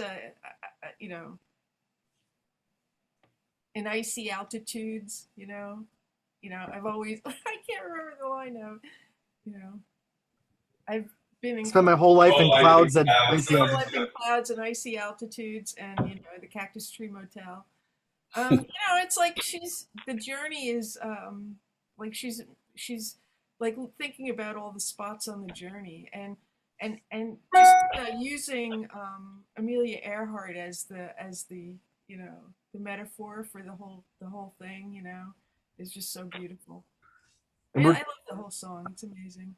were truer words ever spoken than till you get there yourself, you never really know. Yeah, right. And that whole thing about maybe I've never really loved, I mean, there's something deep inside me that sometimes feels that way, Yeah. just because, you think back of all the broken relationships and stuff, Bodies in your Yeah, the way. bodies. The bodies in your way. Being It's lost. it's Just like, being lost. yeah, I mean, to tell you the truth, I've been feeling like that lately, of just the isolation and just the hard work of relationships has been really weighing on me over the last 2 years, and to hear that, and it's almost like not only does it hit you right in the chest, like sometimes I'll even start to cry listening to this song, so. Just wait till you grow up. Often. I am grown up. Oh my God, what else am I going to grow up into? When did this album come out for you? You were a senior in high school? I was a senior in high school, yeah. Well, yeah, I was already 21 by the time this came out. So I'm really closer to, I think only a lot of you are babies here. Now, how old was Joni when she wrote this album? Was she 30? Yeah, I think so. She was Around 30, 31 or She was 32. born in 43, so and it was 76. So. Wow. And do we have anybody in their 30s here? Not anymore. My daughter's in her 30s. I'm going to be 47 in January. So we I think are. I'm probably the senior member of the group. I'm 67. I'm 66. I am too. I'm right behind you, 66. So we're all in our night ride home travelogue phase. I can't imagine. Snort some Geritol. I just can't imagine coming out with having this maturity of your thoughts at 30 years old. I mean, I was grinding on the dance floor at 30 years old in Tampa. So, all right, I lost track of everyone's hands. Okay, David, and then Bob. Yeah, thanks. So Then pause. a couple of things I want to say about this song. It has that kind of sequence of short stanzas that reminds me of For the Roses, and they go all through this album. And I love that structure. It's just, vignette, another vignette, another vignette, another vignette, another vignette. And you end up with this just expansive trip, this fabulous expansive journey through the song. The other, I like the way this song goes from looking up. In my mind, anyway, I see it begins with her looking up at the plains, and then at the end looking down from the plains. I love the image of the 747. I just love it. this fucking monster that stays up in the air. There's this 700-ton machine in the middle of the air. I love it.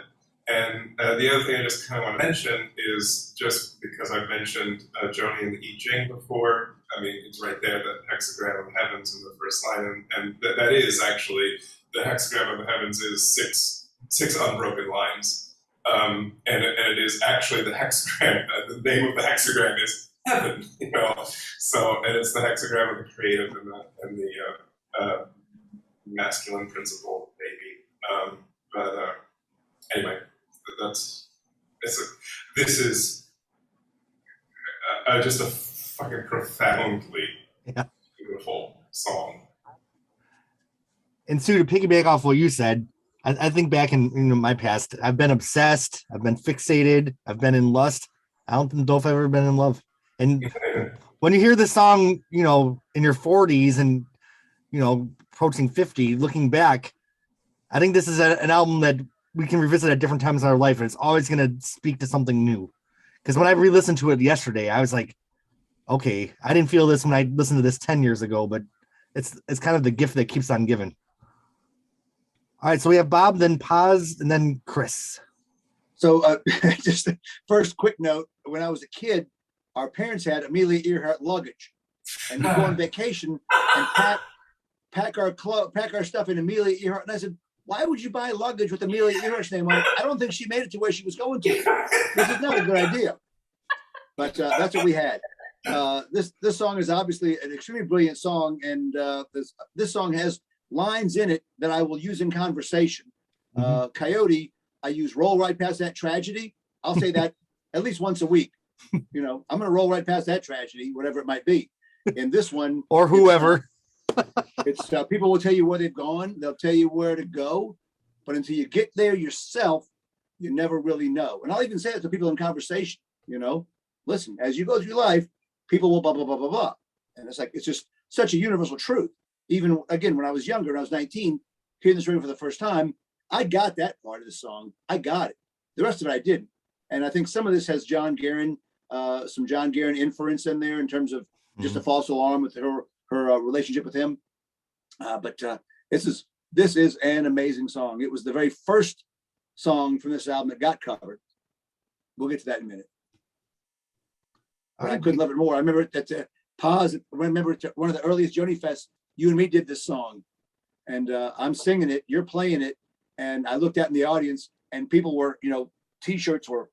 Oh, you know, that's because my playing was so bad, or my singing. But no, it's an extremely emotional song. Yeah, it's very, it hits very home. yeah. I feel that same way about the song. I mean, obviously, visually, you know, when I hear it, I can see the images in my mind. If I close my eyes, I'm there. I remember when I joined the JMDL, and I had just lost my mom, and I was in a dark space, and I was just looking for stuff. I was looking for more Joni Mitchell, and that's the first thing I typed into a search engine was Joni Mitchell, and that's how I found the JMDL. And a lot of people were obsessed with talking about what the songs were about. And for me personally, it really wasn't important. Like if it was John Guerin or any of her guys, or none of that was ever important. For me, it was like something I think Jack said that, is she following me around? I mean, how does she know this stuff about me? I mean, because I just identify with so many different things, and when I was 21, I was pretty stupid at that time. I haven't changed that much, but I have matured somewhat. So I do see a lot more in the music now than I did then. But for a 21-year-old, I really embraced this album, and I was trying to turn my guy friends on it. Guys in the band, hey, check out this stuff. Oh God, Joni Mitchell, are you fucking crazy? I mean, we were doing Led Zeppelin covers and all that kind of stuff. They didn't want to have anything to do with that kind of music. Now, 30, 35, 40 years later, when I tell people about Joni Mitchell, it's like, oh God, let's jam. I'd love to learn to play that song, or, now it's like, it's so cool.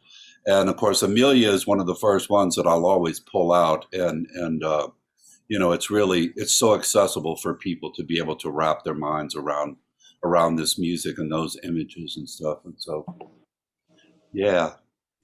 Thank you for saying that, Jack. Mm-hmm. All right, so we'll do Chris, then Ruben. Wow, Sue early on mentioned that this was kind of one of those records where she is able to like throw that lens on herself and and really look deep within her own shit.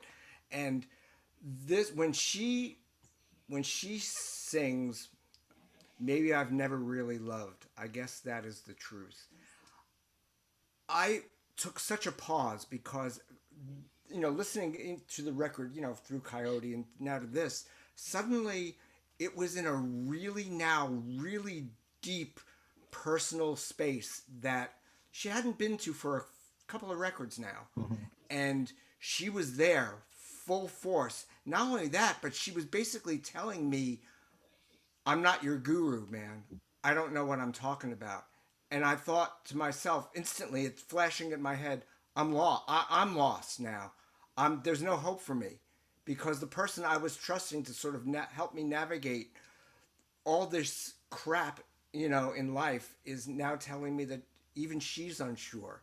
And that vulnerability, I almost felt like that line was as stark and personal and raw as anything that Blue delivered.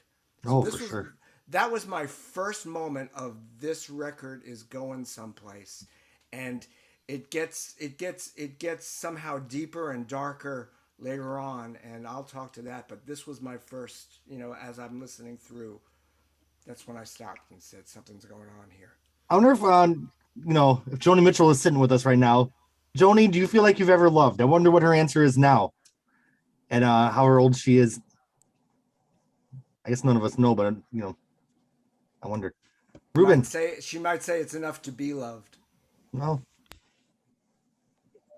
I kind of going, Paz, you said something a minute ago that made me think of this. I grew up in the 80s when I first started listening to pop music as a really young kid. It was all sort of packaged, the personality and the music, and it was all sort of wrapped in together. And by the time I heard this record, I remember thinking consciously that I remember noticing that I was all of a sudden less interested in Joni as the celebrity, even though I thought she was pretty cool, and more just sort of bowled over that she was able to tap into this stuff. Like, because we're all sitting at different parts of the world going, whoa, is she behind me? Like that. And that was a much deeper sort of pop music experience that I was used to. And I remember the first couple of times I heard Amelia too. When I first heard the record, I played it 10 times in 2 days. But at the end of Amelia, there's that long fade out. And every time I hear it, I'm like, wait, don't go, don't stop. What else you got? And it just leaves you wanting more in a way that I hadn't experienced with a lot of pop music before. So and I'm still interested in Joni the celebrity, I suppose, but much less than I think I would be, because there's so much more weight, I think, to the music that the celebrity part you get over that pretty quick with her, I think. And two things before we go over to Mark. First of all, the vibraphone work on this song is just heavenly, for lack of a better word.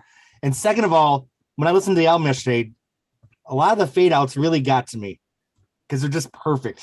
It's just like you're still just driving down that highway, and I just love the fade outs on this album. Okay, Mark. Well, that was interesting what Chris said about Joni being lost at this point, and I'd never thought of it in those terms before, but I think you're right. My view of this song is, and it took me a long time to kind of work this out in my head, is of somebody that is lost and is searching for fulfillment, for meaning, looking for signs that she's on the right track, and each and every single one of them is a false alarm. Yeah. The hexagram of the heavens, a sign, and I forget what David said it means, but it's a false alarm. It's not a sign. It's not telling you anything. People will tell you where they've gone, traveling around. You either find your paradise or you just come to harm, and in her case it's just a false alarm, and each thing never pans out. And Mark, did you ever go through a period in your life where you just wanted to find meaning in any sign? You just were looking so hard for direction that you were looking, you'd see it everywhere and then decide it wasn't there. Oh yeah, yeah. Hmm. Anyway, I guess that's all I had to say. It's a beautiful song. I love it. It's interesting living in Tampa. It's very, very transient here.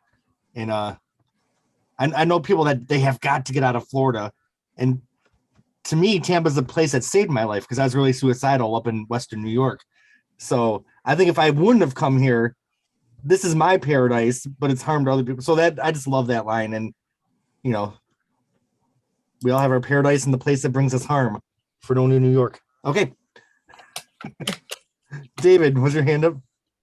Yeah, you pointed out the vibraphone, Victor Feldman on this, and it is really beautiful. I think he played on Hissing too, but he was one of those session aces that he was a jazz pianist in the '60s.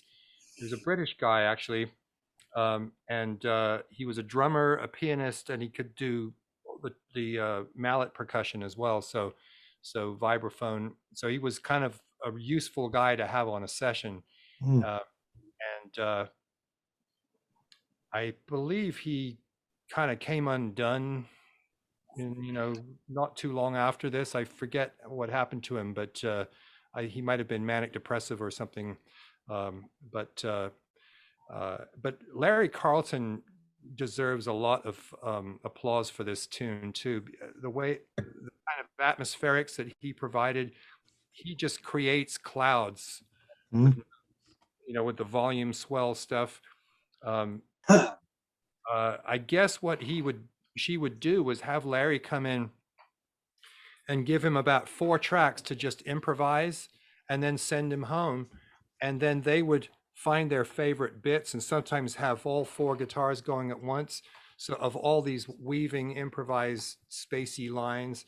And so none of this was planned. This was all reactive performing. He would just kind of get a sense of the changes and then react and then move on to the next track. And then they would figure out what they wanted to keep later on. And that always seemed to work. They did that on a lot throughout this album, on Otis and Marlena. Those beautiful kind of that kind of purple sky that he creates with sounds there. He was just such a master at painting. You could see why she would want to use him on her records. And she never had a guitar player after that could do that. No. I mean, she had Mike Landau and excellent guitar players, but nobody who was that kind of watercolorist like Larry was back then. He, without playing a solo or even a chord, he was contributing so much. Very subtle and very, like you said, like a watercolor. It's like, Yeah, I like that. I like that phrase. painting. Yeah, beautiful. Larry was actually asked about that, and he immediately turned it around as a compliment to her, and he said, well, Joni was a fabulous editor. I just played what I played and went home, and then when the record came out, I couldn't believe what they had been able to do with those things. All right. Any other thoughts on Amelia before we go to Bob for the cover versions?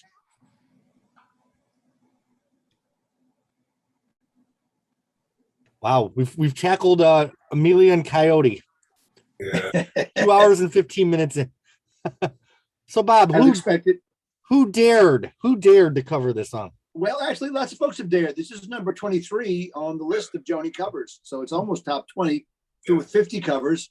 The first one was from a UK duo, Sam Stevens and not Annie Lennox, but Anne Lennox Martin.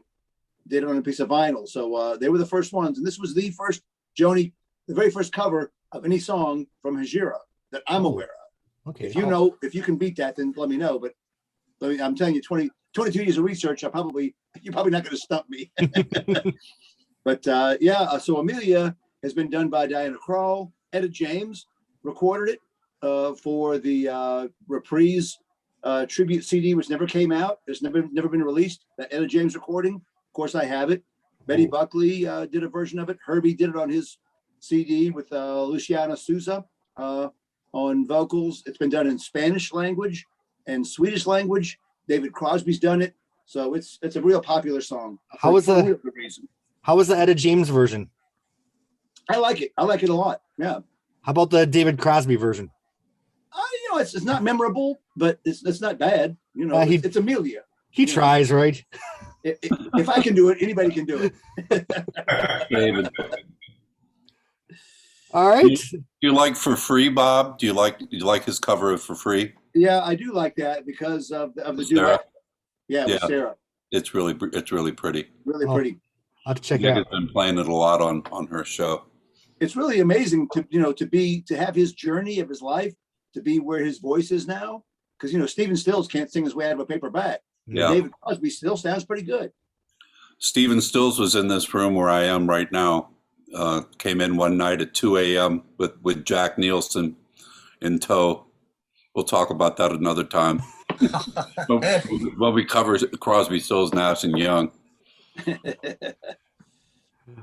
All right, so we're about to move on to track 3 of Hejira, and I believe we have a performance of Furry Sings the Blues. Correct? Woo! Yeah. Would you like us?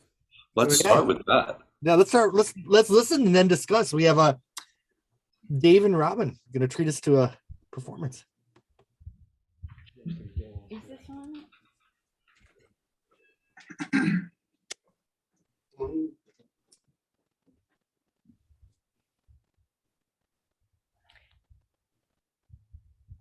Isn't technology wonderful?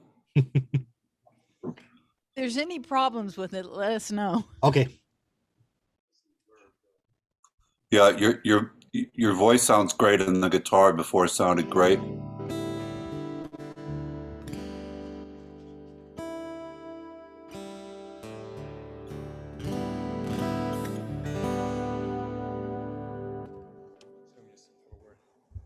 So I actually never learned what tuning this is in.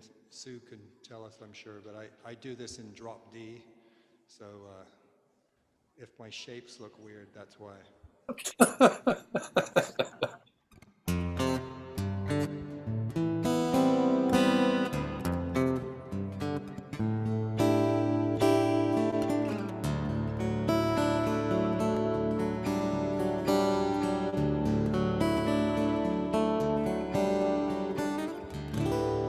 Old Beale Street is coming down. Sweetie Snack Bar boarded up now. And Eagles the Tailor and the Shine Boy's gone. Faded out with ragtime blues. And he's cast in bronze. And he's standing a little part. With his trumpet in his hand like he's listening back to the good old bands and the click of high heel shoes. Old Furry sings the blues, propped up in his bed with his dentures and his leg removed. And Jenny's there for her kindness and Furry's beer. She's the old man's angel overseer.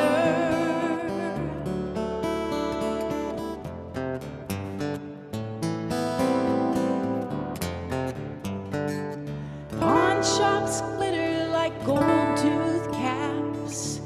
In the gray decay, they chew the last few dollars off Old Beale Street's carcass. Carrying a mercy. Blue and silver sparkling drums. Cheap guitars, eye shades and guns. Aimed at the hot blood of being no one. Down and out of Memphis, Tennessee, Old Furry sings the blues. You bring him smoke and drink and he'll play for you. It's mostly muttering now and sideshow spiel. But there was one song he played I could really feel. Oh, Furry's got nobody. Furry's got no one. There's a double bill murder at the New Daisy. The old girl is silent across She's silent, waiting for the record's beat. Silent, staring at her stolen name. Diamond boys and satin dolls. Bourbon laughter goes, history falls to parking lots and shopping malls. As they take down Old Beale Street, Furry sings the blues. He points a bony finger at you and says, I don't like you. And everybody laughs as if it's the old man's standard joke. But it's true, we're only welcome for our drink and smoke.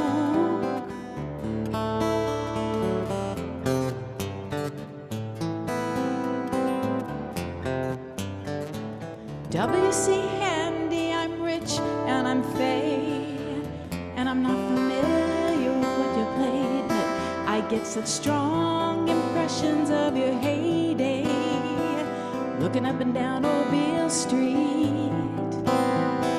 Ghost of the dark town society, come right out of the bricks of me, like it's a Saturday night, they're in their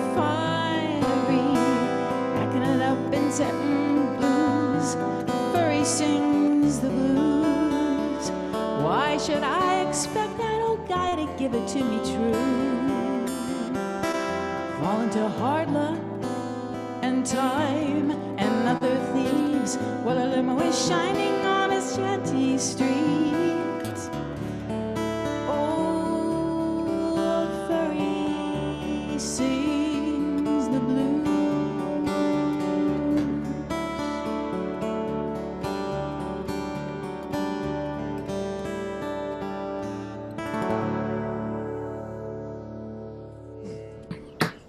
Woohoo! Yeah, way boo. You guys are wild. Come to these podcasts. Beautiful. That Holy shit. Great. Yeah. Crazy, just crazy. Sounded Oh. fine, Dave. So I'm sure you all saw the interview with the New York Times guy. I don't know if that was at the Illuminata or you remember. And Brian Blades, she and Brian Blades were being interviewed, and the interviewer asked something along the lines of,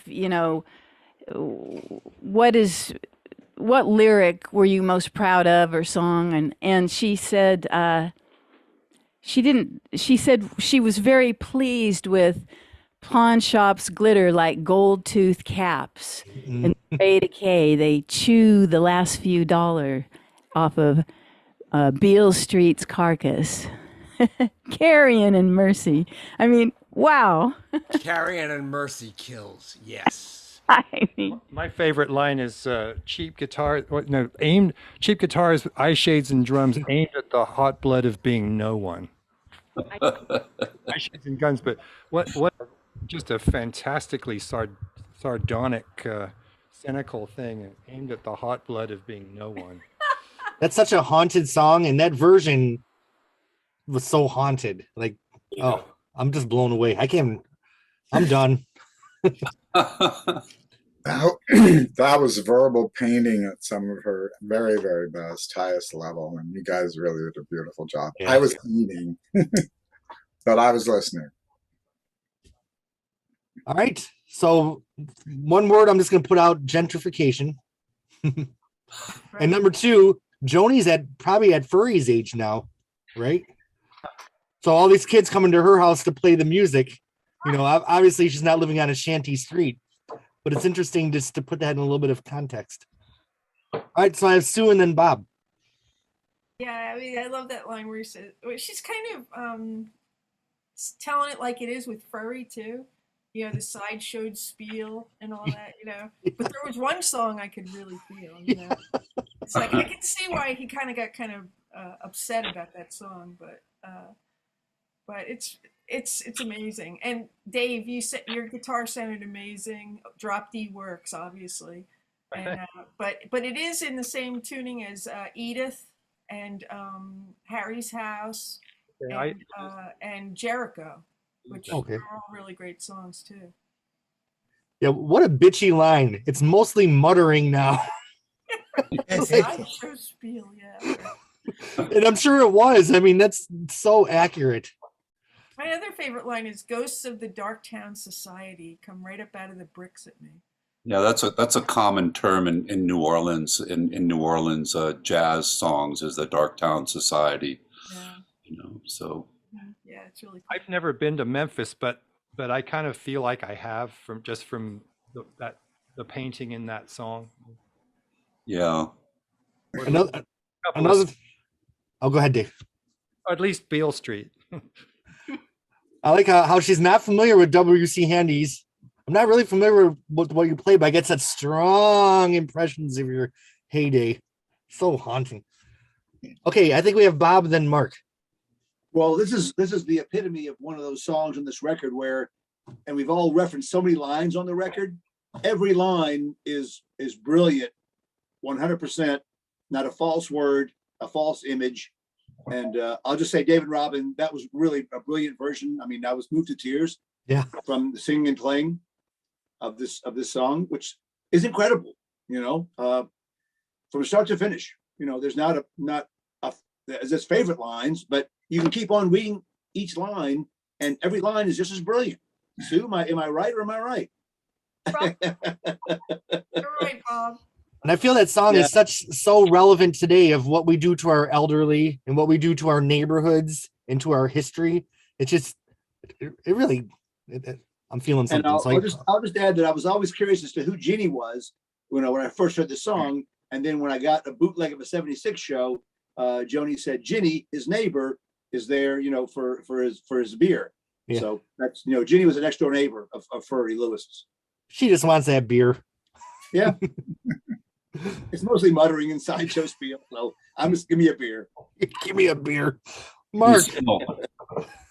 Well, apparently Furry Lewis heard this song or heard of it and was not pleased with it at all. I don't know that there was any kind of a lawsuit, but he kind of created a little bit of a dust up about it. Also, I believe not too many years after she wrote the song, there was a drive to preserve Beale Street, and somebody started the foundation and did some preservation work on Beale Street. I don't know what it's like today, but obviously when Joni was there, it was falling apart. Right. It's still somewhat disrepair. I went to a blues convention there with some folks. We rode up on the train. These young artists were playing. Oh my goodness. Playing on the Amtrak on the way up to Memphis, and then we spent a weekend there, all up and down Beale Street. And there's quite a few places that are still shut down, and a theater at the end of the street there is still in pretty bad repair, and most of it looks a lot like Bourbon Street does in present day. It's a little bit of a sideshow in itself, but I do get some feelings, and when I'm there, there's some amazing talent that plays all up and down that street. A lot of great singers and songwriters and so on. So, and I feel like we can go through every line in this song, but he points a bony finger at you and says, "I don't like you," and everybody laughs like it's a joke, but it's true. I just think that's so brilliant because. Think of all those people that they're kind of characters and we look at them as a caricature, but he really doesn't like you. No, we're only welcome for the beers and cigarettes we bring to him. Yeah. We have Jack and then Dave. And then Chris, then Ruben. So I went to Memphis once on business, and it was an interesting trip. I'm not a big Elvis fan, but I went to Graceland and I just thought it was horrible. I couldn't believe how tacky it was, and decided to go to Beale Street, and it was a revelation. This song made it such a cool experience. I saw Handy's statue, and I never really quite understood the old Daisy, staring at her, stole her name. I didn't know about the history of the two theaters, where there was an original Daisy and then the owner decided to build a second one that would hold more people. And they built it right across the street from the old Daisy, and hence the stolen name. Oh, they named the second theater Daisy as well, the new Daisy. So it was kind of really cool to like pick up on all these things that I didn't really clearly understand just from the lyrics in the song. It was a neat experience. All right, I've lost track. Ruben, is your hand up, or is that from before? I just would mention, I thought this was a time too. I wonder if there was more to the story about her visit there, because it seems, I don't know, it seems like kind of an unkind, slightly unkind telling of this tale with this elderly musician who she kind of ended up, I don't know if she sought him out or ended up there, whatever, but to the point where I know he got quoted in the press as griping about it, and they probably did pay him off at some point, but just seemed kind of out of character for her, because it seemed snarkier than I was used to her being. I don't know. And I mostly wanted to say thank you for the performance, David Robert. I have heard that song so many times that sometimes it kind of just washes over and I don't pay that much attention, but your vocal, especially on that, Robin, was amazing, and it made me stop and listen to the whole thing like it was new. So I appreciate it. Thank you. Didn't it feel like the ghosts were in there? Like they were in there tonight. Oh, yeah. I keep almost crying, to be honest with you. All right. Dave and then Chris. Thank you, Ruben. I remember reading or hearing about how Joni wanted to kind of make common ground with Furry by talking about guitar tunings, and was kind of surprised when he didn't jump at the chance to share the Spanish G. Share the inside scoop on open G tuning or something, and then at the end of the song she realizes, why should I expect this old guy to give it to me true? He's fallen on hard luck and my limo's out back, Right. And so just kind of in the space of the verses of the song, she kind of comes to a realization that I don't really belong here, and he's quite right to not like me. I represent success and wealth, and yeah, I play guitar and he plays the guitar, but that's about all we've got in common. And she never played the blues, really. That was his genre. So I thought that was kind of an interesting tale, that she kind of went in rather innocently thinking that she'd be welcomed because they both played guitar in alternate tunings. I feel like we need to make a super group out of all the poor musicians that Joni's passed in her limo. We need the clarinet from For Free. We'll put him with Furry. I think that visit was during that tour, the Hissing of Summer Lawns tour, when they were passing through there. And I'm not sure how the opportunity came to her, but it was kind of an off-the-cuff thing, I think. It was pretty spontaneous. That's kind of the idea I have. I would agree with Ruben about the snark, too. It is a little bit almost icky when she kind of talks about the prosthetic leg and right, that sort of thing, and she would not really go to that snarky place again until Otis and Marlena, where she really laid it on triple thick, which I just adore. Yes. The what is my favorite line is hopeful beneath the blade. Good old Cellulite. Yeah. Coming up next month, Cellulite. Chris. The Fat and Flight. All right, Chris. Dave, you just so eloquently said what I was waiting to say, which was, this is where she allows us to see herself, looking in the mirror, Sue, and saying herself, I am a dilettante. I am here. I don't belong here. I'm being called out for it. This is an unbelievable piece of honesty. But I do think that in order for us to believe she's just not being self-deprecated, she needs that snark in the song so that we say, hey, get over yourself a little bit. Because when she finally turns the light on herself, you agree with her completely. And it's like this is like a three-dimensional chess game she's playing with our heads. It is fantastic, just fantastic. Another little line that stuck out: the hard luck, time, and other thieves. And I'm rich and I'm Faye. I mean, here's the word. I had to look up that word when Me I was too. in high school. Me too. Out of King Arthur. Is it? Yeah, Morgan the Fae, remember? Oh. But yeah, it's a really ancient word that you don't expect to see in a song lyric. Oh, I thought it was black slang, and it is not a nice thing. No, I'm serious. I think so. Doesn't it mean rich? I think Ophe is black slang, that's but right. not Faye. I mean, I do remember on the early days of the discussion list, we had a 2-day discussion about Faye. Yeah. It went on for 2 days. It started by Wally in Argentina. And it went on and on and on. Faye. Which is what Joni will do. Was there a conclusion?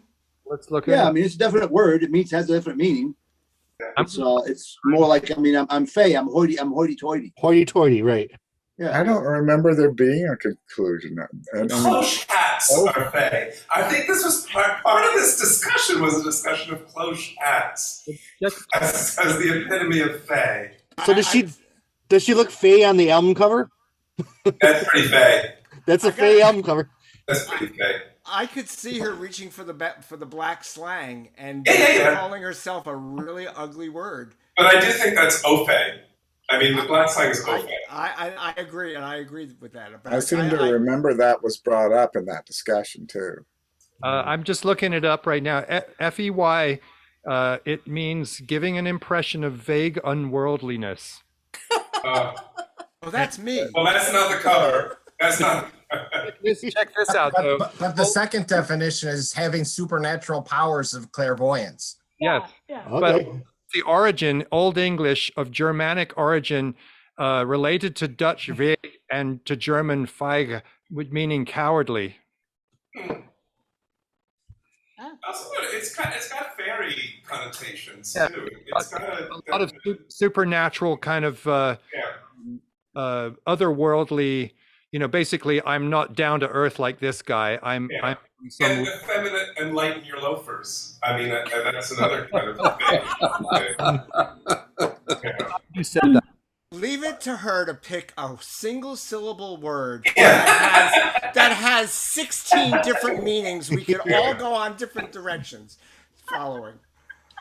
I just feel like her observations of herself and everyone else were just razor sharp at this time. And was it the cocaine or just the inspiration? I just amazing. Well, normally when somebody says I'm rich, you go, oh, you know, and they're sort of boasting about it. But in this case, she was actually embarrassed about it. Yeah. She was, I don't belong here because I'm rich and I feel out of place because of it. But she's used her white linen, fancy French perfume. All right. Well, she likes what she likes. Yeah, she's not an old hippie anymore. Yeah, she didn't. Last time we had a encounter close to this, it was the Hard Time Band with the Negro affectations. and then this time around, she's over on Beale Street. So she's just driving around that limo, isn't she? I gotta say, this is kind of I've had this thing with my brother. My brother hated Joni, and I loved Joni, and we had this thing all our lives, and that's just why he hated her. She is rich, she is Faye, she does not know what she's talking about, and yet she goes on. He really couldn't hack it. They said the same thing about Virginia Woolf, David. Yeah, yes, exactly. But Charlie likes her now, right? Oh, other brother. There are a lot of us. Okay. I don't. Nothing I said is Charlie. Okay. Okay, good.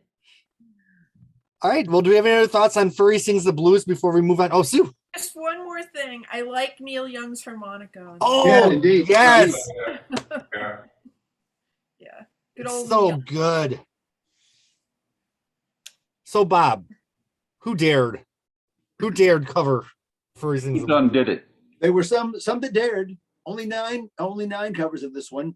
Started in '96, so it was 20 years after the fact. Before Ian Shaw, who those that know covers know that Ian Shaw is a huge Joni fan. He put out his own tribute record called "Drawn to All Things" of all Joni songs, and he's done a couple of other off recordings. This was done or before that record came out with Cedar Walton playing the keyboards. It was also done in Dutch language by a record by the Cadu's, who recorded an all Dutch covers tribute of Joni songs. So there's your highlights of Furry Sings the Blues. And when y'all did the live version, I was curious if you're going to do the Hejira or the Shadows and Light with the talking part, because I got a woman on Monday. She signs my shoes. Isn't that what she says? Yeah. Tuesday Woman on moment Tuesday, gives she me did just pleasure and I wonder if that's pulled from the actual conversation she had, or if she was just ad-libbing.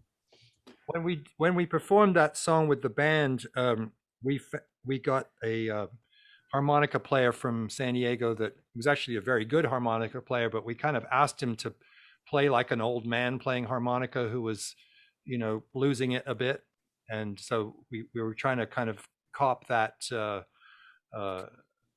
that choppiness that Neil Young had, which I thought was perfect. It kind of mimicked the stuttery speech pattern that Furry might have had. The so-called muttering. Or like The barking a toothless little bit. blowing. The Beal Feel.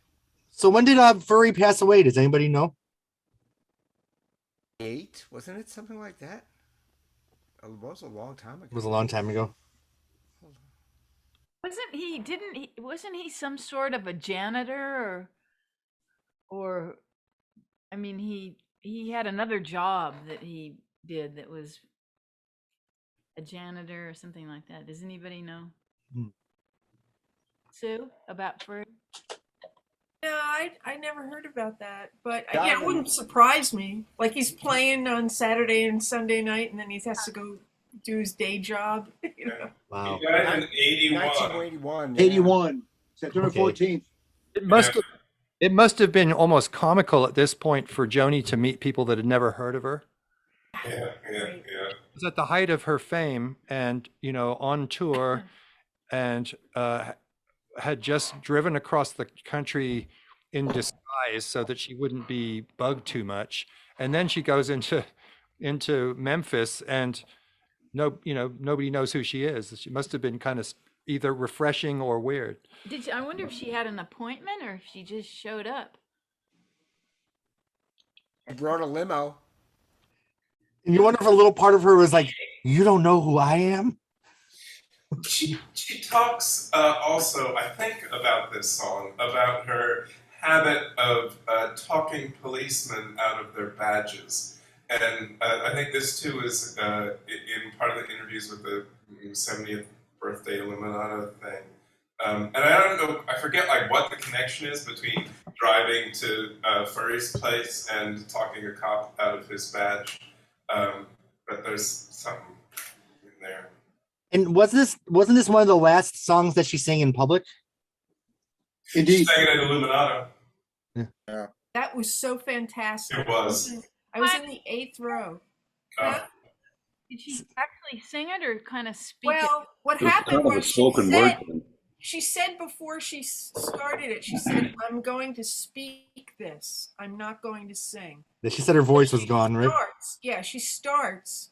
And then, like, within the second stanza, she just breaks out and starts singing. The crowd went insane. I started crying when I saw the video because I never thought I'd hear Joni sing again. And it was pretty good, I thought. It was great. Good song for her to sing if her voice wasn't. Mm-hmm. Yeah. Well, this was a song at the pauses. Joni. I was just thinking about that.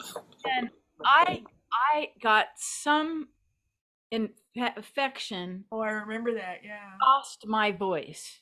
I had all these songs that I was supposed to sing, and with You the did great the night before at the Little Gem.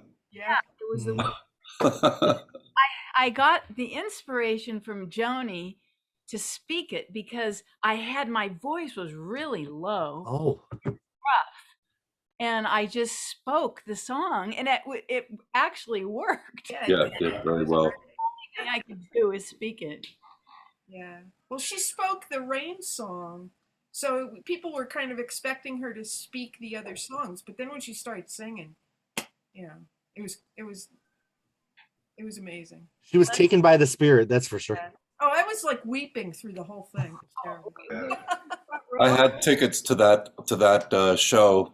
I was in Montreal with Zachary Richard on tour, and I could have gone because I had the night off, but I was too scared that the trains might be on strike the next day, and I wouldn't have gotten back for Zachary's performance at Francophonie, where he played in front of 80,000 people. So yeah, I gave my tickets away. They were front row center thanks to Les Urban. Oh, were you front row, Sue? I was in the 8th row, but I got a backstage pass from Les, and it was another near miss. It was so close. I could have seen her. Oh. Like Rufus Wainwright to let me go up and see her. I'm with the website. I can come, you know. But I chickened out. But I did meet Rufus Wainwright, and Kaloran was there too. So, but on stage, didn't? Yeah, she came out on stage the second night. Did they all sing Woodstock or something? Or? Yeah. That was an amazing time. Really great. And now Joni's singing at home supposedly, so yeah, I hope I get to hear her sing again someday. That would be so great. Rumor has it she's working on new material. Get out. I'm scheduling the Phonogenics right. We're pre-scheduling. Pre-scheduling that album. This is how rumors start. Yeah. No, it's it came from a pretty reliable source. That is unbelievable. Yeah. Would love it. I'm just dying to hear what she has to say right now. I'm sure it's a lot. She's keeping up at all on current events, and I'm sure she's got She's pretty much said it all. a lot. Sure. You know, she's so prophetic. Yeah. And here we are. Joni, you were right. If you're watching, you were right about it all. I kind of have a feeling she must be just enjoying life, you know, after having the aneurysm. She just is enjoying these people coming. She's already told everybody that we're kind of doomed in a way. Yeah. might as well enjoy, you know, her life as much as possible. Yeah, I kind of get that feeling too, Robin. And I feel like I want to do that too. Yes. You know? Nice to have Elton come over and do a couple of cover tunes for you. I was so jealous with that one party where Seal was there, and you know, oh man, and all these people were there. Eric Idle was there. I mean, like Seal is actually Leslie Watt's neighbor now. He bought a house up in Topanga next door to Leslie and Pete. Amazing. Yeah. He was so great at that 75. I loved him. He was amazing. Should we talk about how we get jealous about Brandy Carlisle and oh my God, that whippersnapper. Yeah, I mean, she barely knows blue. Right. And now she's the blue spokesperson. Now probably gonna sing at the Kennedy Center. Yeah, she's playing it at Carnegie Hall in November. I'll stick with the CD. No. Talk about 3 days on hold. Yeah. Well, do we have any other thoughts on our friend Furry before we move up to the waxed New England halls of A Strange Boy? Speaking of Seal. Wax Topfield halls. All right, so there's a strange boy who's riding a yellow skateboard through midday traffic. This song, I just think of like the basements in Western New York of like my friends' grandparents. And you'd stay in these basements that were so musty, and there are all these old dolls and old things. And these songs are just so haunted to me. And this is yet another one. In the guitar work on it, is it Larry Carlton again on this one? I believe so. He's gonna be back. Okay. So what do y'all think of A Strange Boy? Great. High on travel, drunk on alcohol. Chris. This is a really strong lyric. The line that leaps out to me every time I hear it: he sees the cars as sets of waves, sequences of mass and space. He sees the damage in my face. Oh. Now, when you look at a freeway where there's a traffic jam, what happens is you can begin to see it looks almost like a snake with peristaltic activity, because the cars bunch up and then that bunch moves behind itself, so that it's constantly these, this group of cars that slow down, bunch up together, and then that passes behind them. And you have to really study a freeway to come up with and encapsulate that phenomenon so well. And I said this before so succinctly. She's drawing just this magnificent visual. And then to take the parallel where she, wants us to believe that this troubled young man, or this troubled man, can see things, and yet with honesty, he sees the damage in my face. Now, is this her sort of in one of those moments of like Sweet Bird, where she's seeing the lines in her face? Is she talking about that kind of age and damage? Or is she talking about her feeling disapproving about something and otherwise showing that disapproval to him? That line has been always very, very enigmatic for me, and I just love the way it falls from her lips every time she sings it. So much of this song is so good. This is gonna sound kind of stupid, but why stop now? But I mean, in my life, I've just dated so many dumbass guys, just idiots. And damned if they don't see me for who I am sometimes. And that makes it even worse because they're so awful. And that's what the song always made me feel like. Like, here's this dumbass kid on a skateboard, but he sees her for who she is. And that makes it even, I love this song. Okay, David. Yeah, just about the damage in her face. When I see, we were just talking about the album, the cover album, and how gorgeous she is, and how beautiful she is in so many of her photos. I've seen other photos of her without the professional retouching and shit. She was really skinny. She was really haggard. You can see photos of her at this time, and she's just like looks really fucking so right, David. She's very underweight at this time. point. Yeah. So I offer that. I think it might have been part of the cocaine issue. Yeah. Yeah. This I really like the melody in this song too. It's got a strange boy. I love that. Can we do another Zoom meeting where everyone just plays this album from beginning to end and we just chill out? Please. Oh, okay. I saw Jack and Bob. Yes. So this was one of those diary songs, that I related to, where I was, I guess, the strange boy, and the woman that I'd been dating for years, one of her complaints was that, I acted recklessly or foolishly, so the go up, I cried, and as the smoke was clearing, he said, "Give me one good reason why." Man, that just, I can relate to that so much. I like the song a lot, but I kind of relate to the guy in it instead of the Joni point of view. Okay. That'd be an interesting go around the circle. Are you the strange boy or are you Joni? I'm Joni. I'm the strange boy. Okay, we're gonna do Bob, then Dave, then Ruben.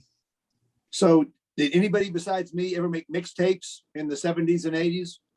Yeah, so every mixtape I ever made to send to, usually a girl I was interested in, would start with this song. Because if you want to get me, listen to the song, and you might get me after the song. And if you turn it off, then that's fine. But I probably made maybe 30, 40 mixtapes for different folks. Everyone would start with a song. And like Chris, the line that hit me was, he sees the cars and sets of waves, sequences of mass in space, sees the damage in my face. And I had no idea what that meant when I first heard it. And it's one of those lyrics that as time goes on and life experience goes on, it has revealed itself to me, which is what this album does. Every time you listen to it, a new layer comes out at you. All right, Dave. For me, the most astonishing couplet in this tune is now I am surf rising, now I am parched ribs of sand by his side. And that is the most incredibly compressed way of saying, sometimes I am powerful and dominant, and other times I'm submissive and meek. And we were just up the coast the other week and walking on the beach, and there was, at low tide, there's the parched ribs of sand, and you just can't ever look at that without thinking of that pair of lines. It's just so brilliant to be able to take a look at the ocean and see a duality of dominance and submissiveness in that image. I mean, how do you even do that? Right. But there was a discussion on JMDL about this line, and I remember people saying that at one point she was describing herself within this line as being buoyant and foaming and just effervescent, and as when the wave comes in, and then other times just leaves a very desolate, the ribs, that are just left behind, and a ghost. And further underscoring your point about how kind of gaunt and thin she actually was at that time. When somebody's underweight, their ribs are showing. So the imagery of the ocean, as always with Joni, has a correlation to an actual real world thing. It's not hyper imagination.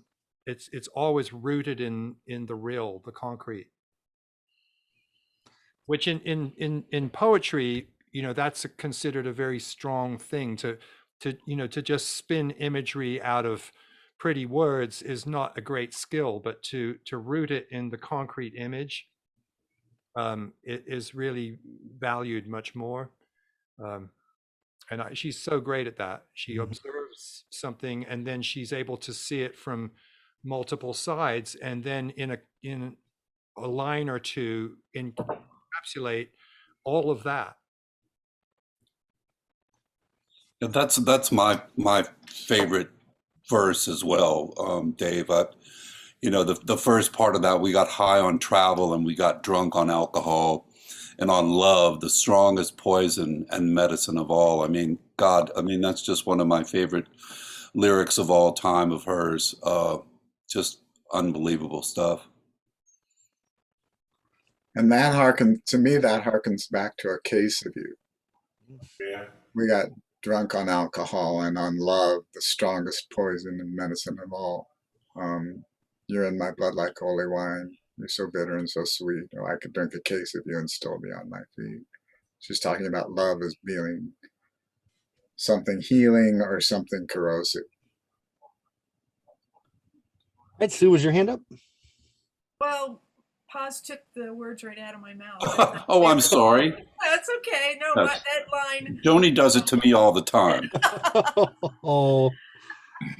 We got high on travel. We got drunk on alcohol.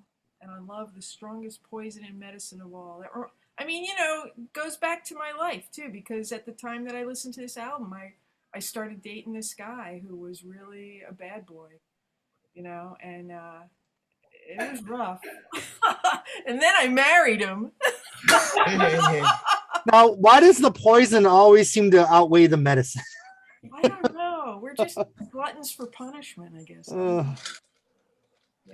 I feel like I might have missed somebody. Oh, Sue, were you not done? I'm sorry. Yeah, I'm done. Okay. Anybody else want to talk about a strange boy, Chris? Just one more thing. At this point in the record, I'm realizing this is getting darker. Yeah. This is getting deeper and darker, and as the record is playing, I'm talking to the DJ, and we're talking, and I'm like, what has happened with her psychology? I mean, this is a change. This is going somewhere. Where is she now? Do we need to worry? I'm starting to get a little bit scared for her, just a little bit, because she's going to some deep places here. I remember feeling that way. Now, did anyone ever catch the really, really strange guitar line that comes in during the fade out? It's just it almost sounds like backwards. It's just, you have to really listen for it, but it's strange. I know what that's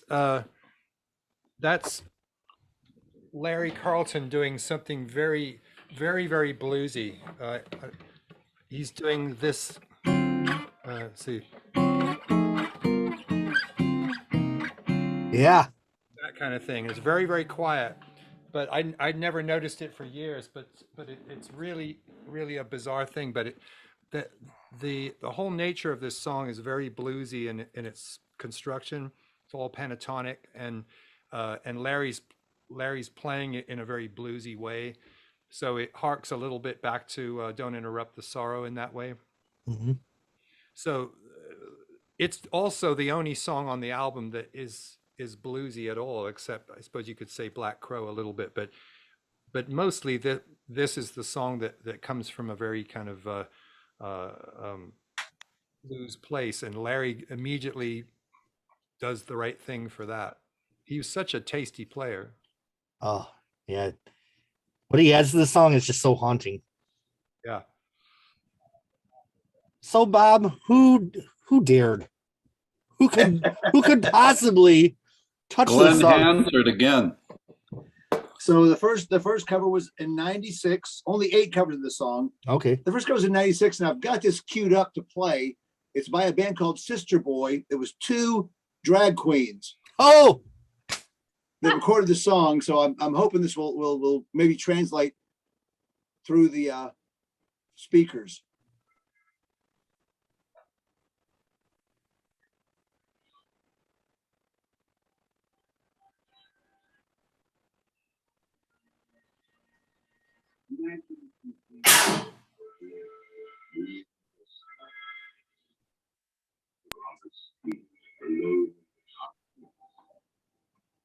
Suddenly, out of the shadows, there is a perfect moon.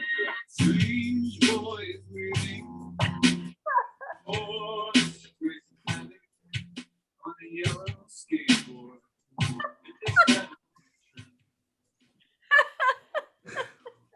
well, that's one way to do the song. Y'all hear it?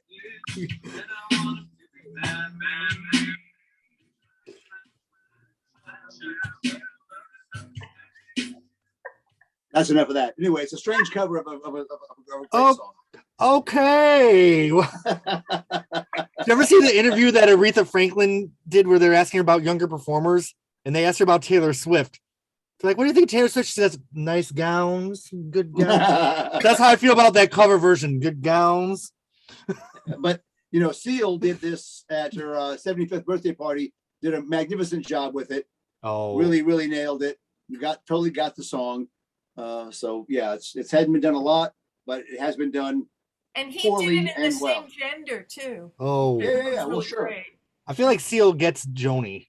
Oh yeah. Which I don't feel about a lot of people that cover her sometimes, but I feel like he gets her.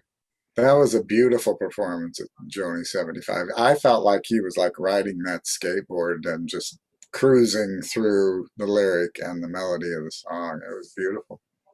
He had the perfect voice for it. His Seal voice. It was amazing. Take notes, Brandy. No, I'm just kidding. I'm being snarky. Furry Sings the Blues influenced me. All right. So we have one song left on side one. We're 3 hours and 6 minutes in. Sue, Can I, are you? can I just say one more thing? Oh Jeremy? yeah, sorry, Dave. I apologize. This may be like a point where Joni she's suddenly around people younger than herself. Mm. You know, she's no longer the ingenue, you know, kind of on the climb. She's kind of made it in her career. She has money. She's famous. She tours a lot. She's adored, and she's meeting guys who are younger than her, and she's kind of looking at their immaturity and almost mocking them, but also, like you said, realizing that this guy also gets her, and in the line we just discussed, sometimes she feels submissive to that, and sometimes she feels powerful over it. And once again, it's like Joni's following us. Been there. Yeah. So Sue, are you doing Hejira? Do I do the song and then we'll talk about it and then we'll take a well-deserved break? Sure. So I have to plug in. So just hold on a second. Okay. How's everyone holding up? I know it's gonna be a long night. Are we all good? Good. Are we? Do you all feel confident to tackle side two? Do we need to do a two-parter, or are we going to do the marathon? It's the joy of being retired. I can sleep in tomorrow. I've got an early morning. I'm going to have to bail after this one, I think. Okay. I feel like if we're ever going to break our record for the longest podcast, though, this might be our opportunity. Don't feel jealous. It's only 8 o'clock here. Oh. Or Down One's a double album. I would vote for a I part gotta two tell if we go too long. Sue, I'm hearing you in stereo. Is Yeah. that possible? Nicely done.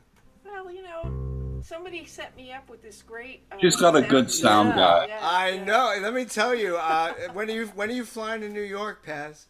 Whenever you want. How? Send the first class ticket in a limo, and I'll be there. All right, I'll get a job first. Hey, Robin and Dave, I don't know if you know your camera's out of focus for some reason. Probably because I turned the lamp on. But no light. Oh, there you go. Yeah, you're back. Can't autofocus. So Hejira, Wendy and Lisa had an album called White Flags of Winter Chimneys, named after a line from this song. That's great. All right. Here we go. Wait, Sue. So I feel like do you have a mixer? Because what I'm hearing, I know it's recording in mono, but I'm hearing your voice all on the left and your guitar all on the right. Right.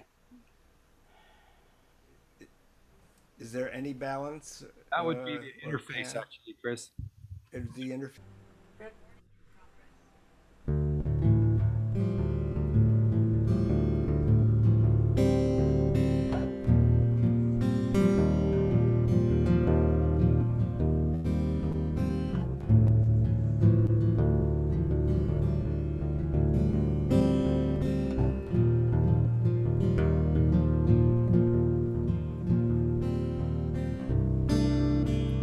Traveling in some vehicle,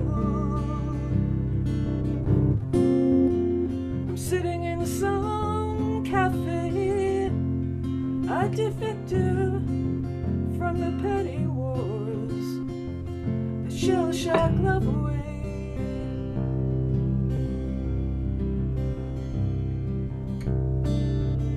There's comfort in melancholy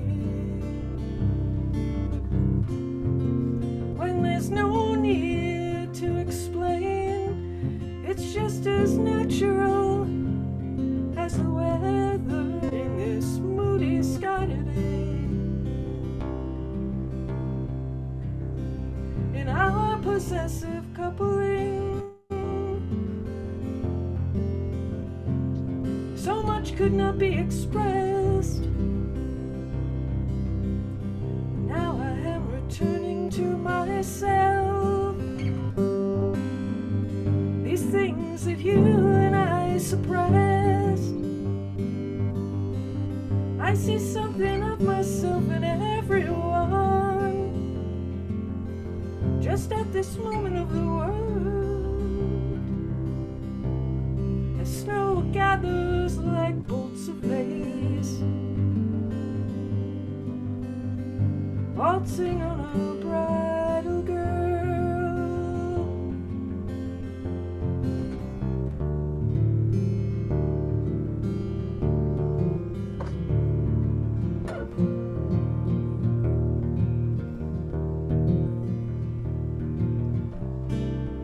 Oh, it never has been easy,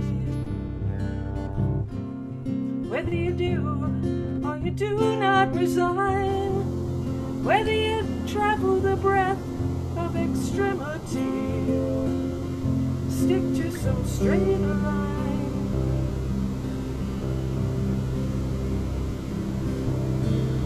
Now there's a man and a woman sitting on a rock. They're either gonna thaw out or freeze.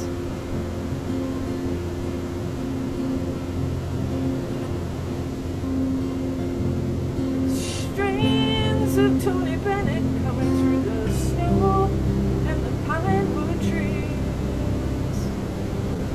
I'm porous with travel fever. I'm so glad to be on my own. Somehow the slightest touch of a stranger can set a trembling in my bones. I know no one's gonna show me everything. We all come and go unknown, each so deep and superficial, between the forceps and the stone.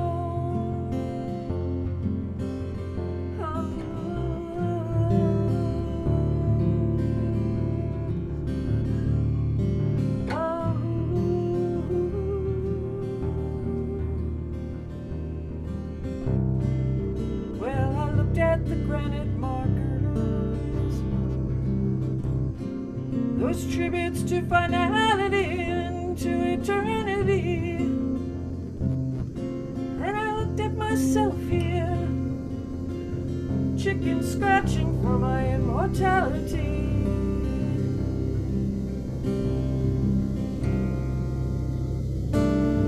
In the church they light the candles, and the wax flows down like tears. There's the hope and the hopelessness I've witnessed many years. We're only particles of change. I know, orbiting around the sun. How can I have that point of view when I'm always bound and tied to someone? White flags of winter chimneys, waving truce against the moon. In the mirror of a modern bank,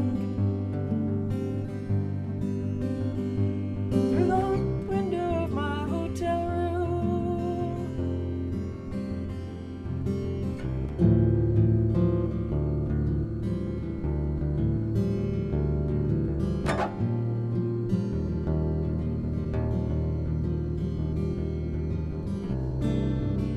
I'm traveling in some vehicle,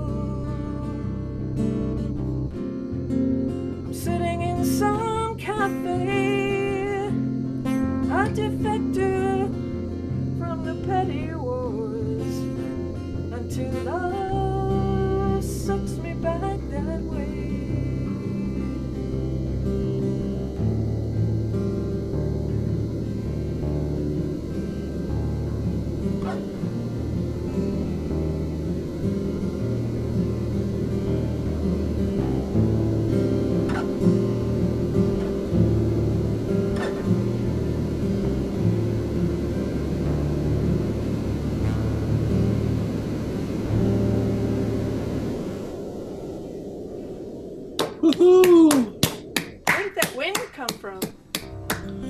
Yeah, there was some definite interference on there. Yeah. I don't know what that was. Beautiful.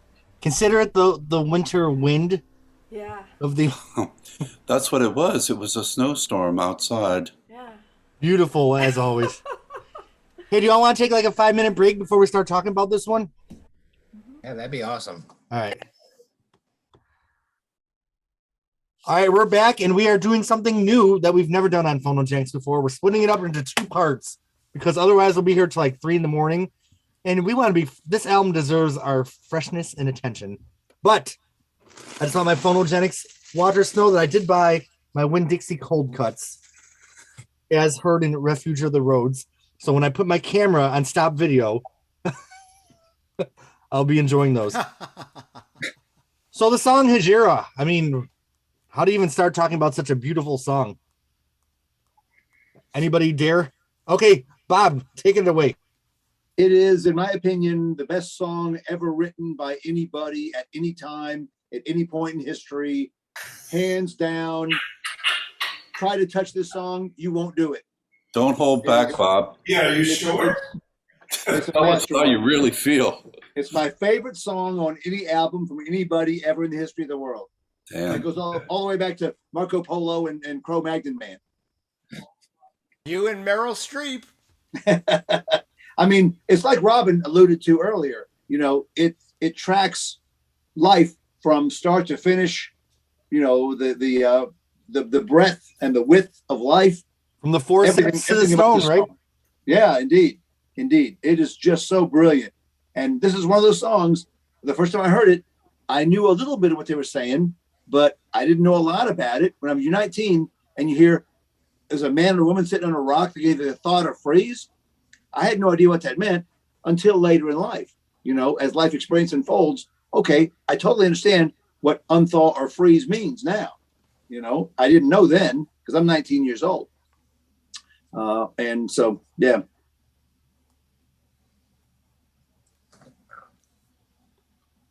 All right, Chris and David. This song is the great equalizer. It's played, and I felt this small.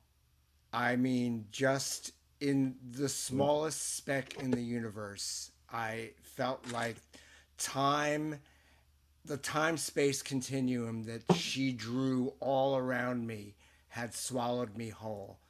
That said, again, I refer back to listening through with the DJ, and I was worried about her only because I thought, wow, she's gone someplace that she's not talking about even in terms of her own understanding of what life means or what life can be or what love is or any of that. She's taking all of us along, and this is so way bigger than any of us. I really felt very, very small. This song completely just I learned a lot about what the power of music and literary application to great lyric was just from listening to this song even once or twice. It was an education in what is possible to communicate through music. It really affected me profoundly, this song. All I can say is like, yep. I've often thought that this, I agree with everything you just said, Chris. And I used to sing this to my daughter when she was a baby. I would sing it to her in the rocking chair. And it occurred to me several times it was kind of heavy, but I thought, well, I just can't think of anything better. And I've often thought that she set the bar so high for herself at this point that whatever came after it, in a lot of ways, didn't have a fighting chance because things were so different later on, and everybody kept looking back at this and saying, "Yeah, but you did this. How could you do this?" And I don't know. It would be hard to be not a musician. I'm not an artist. I can't imagine how hard it would be to be a commercial artist like this and have something like this in your back catalog that everybody kept referring to. How could you get past it? And something that's interesting about Joni is I feel like she had a few milestones in her career because, like, even after Blue, like, how do you follow Blue? And then how do you follow For the Road? And I feel like this became the ultimate one. Like, how do you follow Hejira? And I love Don Juan's Reckless Daughter, as we'll hear next month. But to me, this was the top of songwriting. Like, to me, it just doesn't get better than this anywhere. Pause, and then Jack. Yeah, I agree with everything everyone has said so far, and the lyrics are so deep and meaningful to me personally. When I was on tour with Preservation Hall Jazz Band, I toured around the world for 6 years. I carried my guitar with me a lot. I spent a lot of time in the room alone, late at night, unable to sleep or whatever. And this song I would play a lot, and looking out of a hotel window and singing these words, I'd bring myself to tears just at the beauty of what I was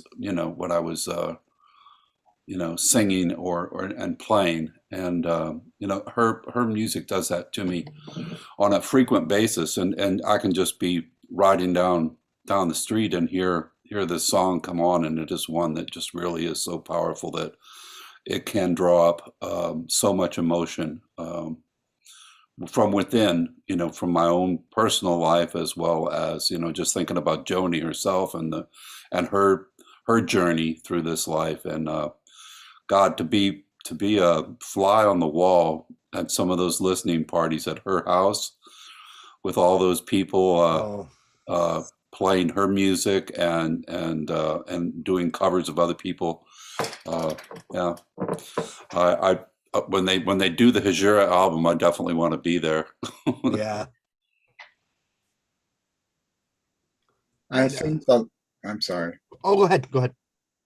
I think the line, "There's comfort in melancholy," it could be the summation of the whole song. Exactly. In some ways.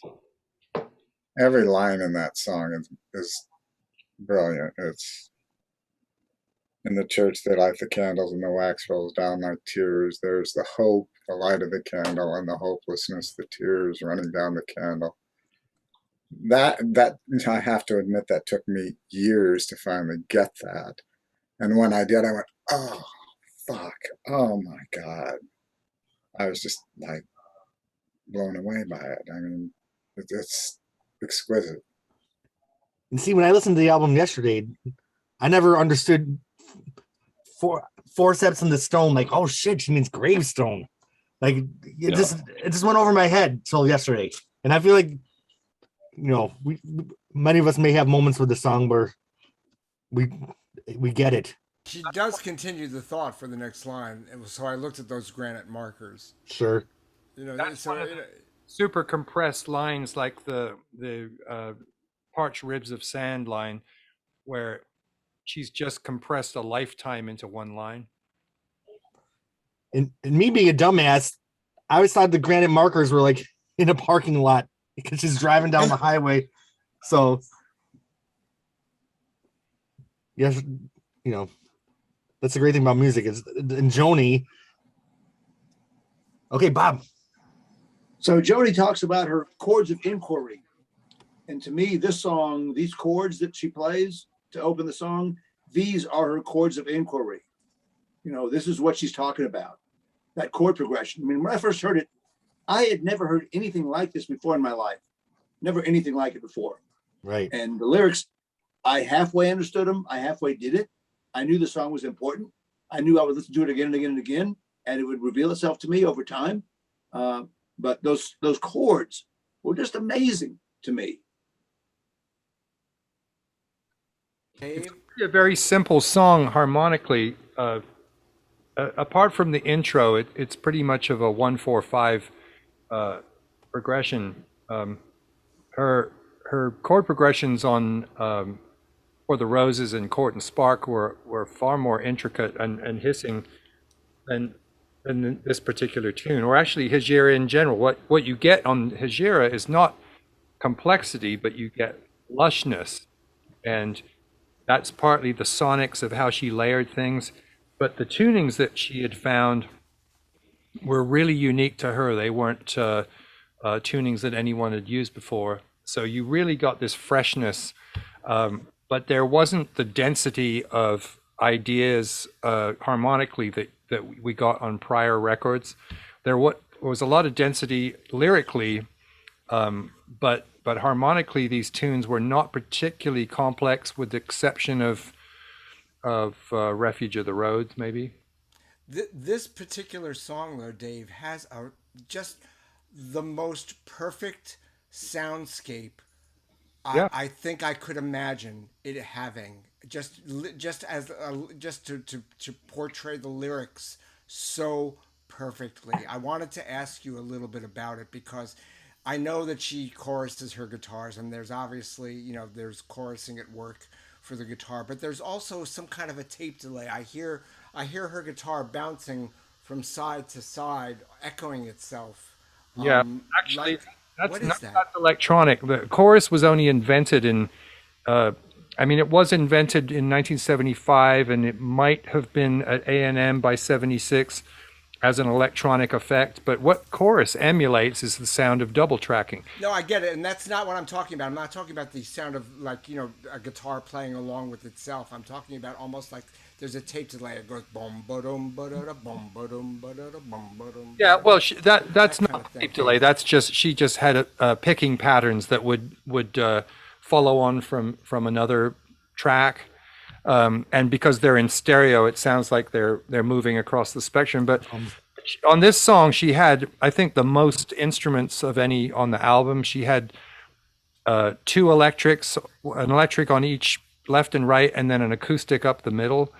And then Jocko double tracked both his foundation bass and his lead lines were double tracked as well. So there's 4 bass tracks and 3 guitar tracks. You couldn't imagine this tune without Jocko's contribution, because his melodic inventiveness way up in the highest parts of the neck were intrinsic to the feel of this song. He was riffing off the lyrics and the melody. I ended up transcribing his bass lines on this and Refuge of the Road so that we could replicate them properly. And our bass player spent 6 months learning how to play them, because they were difficult and the timing was odd and everything. So before we performed this album, we spent 6 months mastering the parts. So lyrical, the bass. It's so lyrical. Right. You couldn't just kind of fake it and do something else and have it work as well.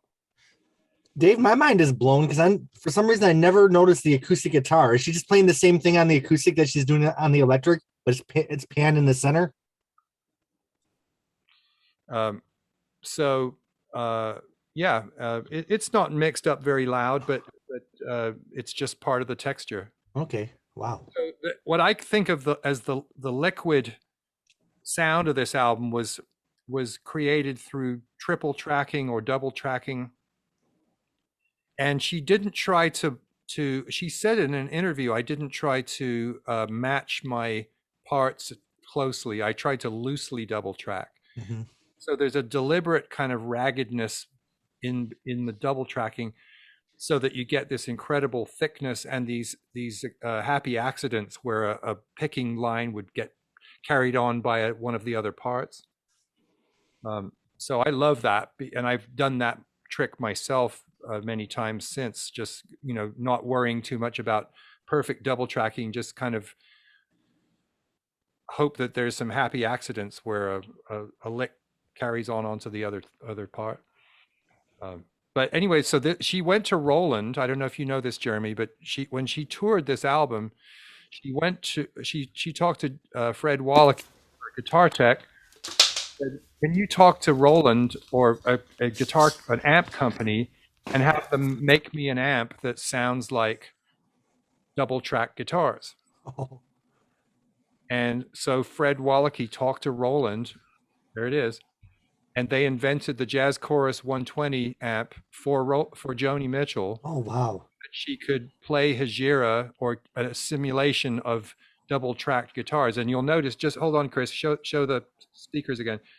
It's a 2-speaker amp, and one of them has modulation on it and the other doesn't. So it's going, one of the speakers has a modulation circuit, it's making it go sharp and flat and sharp and flat, and the other speaker has no modulation. So you get this Doppler effect going between the two speakers, which makes this really wide stereo effect. And that amp has been in production for 45 years. And back when King Crimson were doing the Discipline era stuff, that both of the guitarists, Adrian Belew and Fripp, both were using those amps. So it's a really popular amp for this ultra clean kind of stereo sound. And that's cool that you have one, Chris. Mine's not so clean. I'm gonna be honest. It's not. Now, I must admit, I did not know that chorus was not invented or widely used at the time. I always thought she just had chorus on the guitar because I just didn't know that. So what we would do to fake it now, but she did it through double tracking, and Right. then approached Roland about actually inventing something that could simulate that. So Wow. after 1976, Roland created this amp for her and delivered it to her, and Jocko says, "Oh, what's that?" You know, he saw it in the green room and the dressing room, and Jocko plugs his bass in and starts hitting harmonics with the chorus on, and says, "You're not getting this back." She was going, "What? That's my new amp." But he was so kind of a forceful personality that she just kind of let him get away with it. But yeah, so that became a huge part of his sound from that moment on. And the 80s were all about chorusing. Oh yeah. Music was all about chorus effect, because by then you could buy it in pedal form. Right. But Hejira is really where it began. You know, it began the idea of deliberately trying to create this thick modulated sound, but doing it the old way, where you remember there was no guitar tuners then either.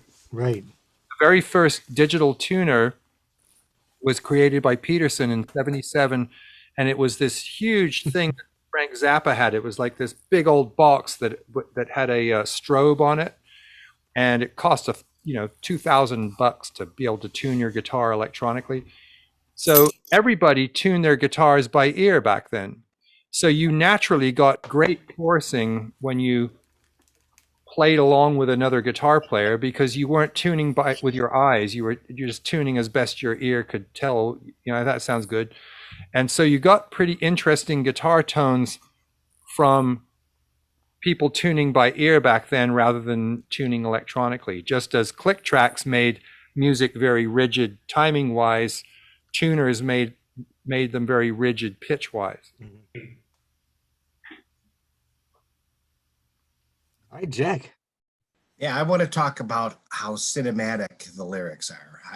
I think this song is probably Joni at her most cinematic. To me, the lyrics are almost hallucinatory. The white flags of winter chimneys waving truce against the moon, and then the camera pans out and you realize that you're seeing that all in the mirrors of a modern bank, and then the camera pans back again.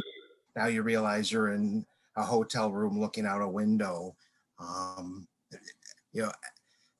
It's so cinematic to me. Besides just the brilliance of the stuff she's saying, the descriptions and the action are amazing to me. All right, Bob and David, is your hand up, or is that from before? Okay, so David, then Bob. Oh, thank you. Well, actually, I'm going to quote Bob, I think. I think, Bob, it was you a while ago who talked about sort of the progressions of Joni's point of view from here I am, Joni, feeling and thinking, to kind of Joni being the fly on the wall, watching Joni feel and think. And I really see that, and I think that's also very Cokie. I think that kind of, out here looking at herself do stuff.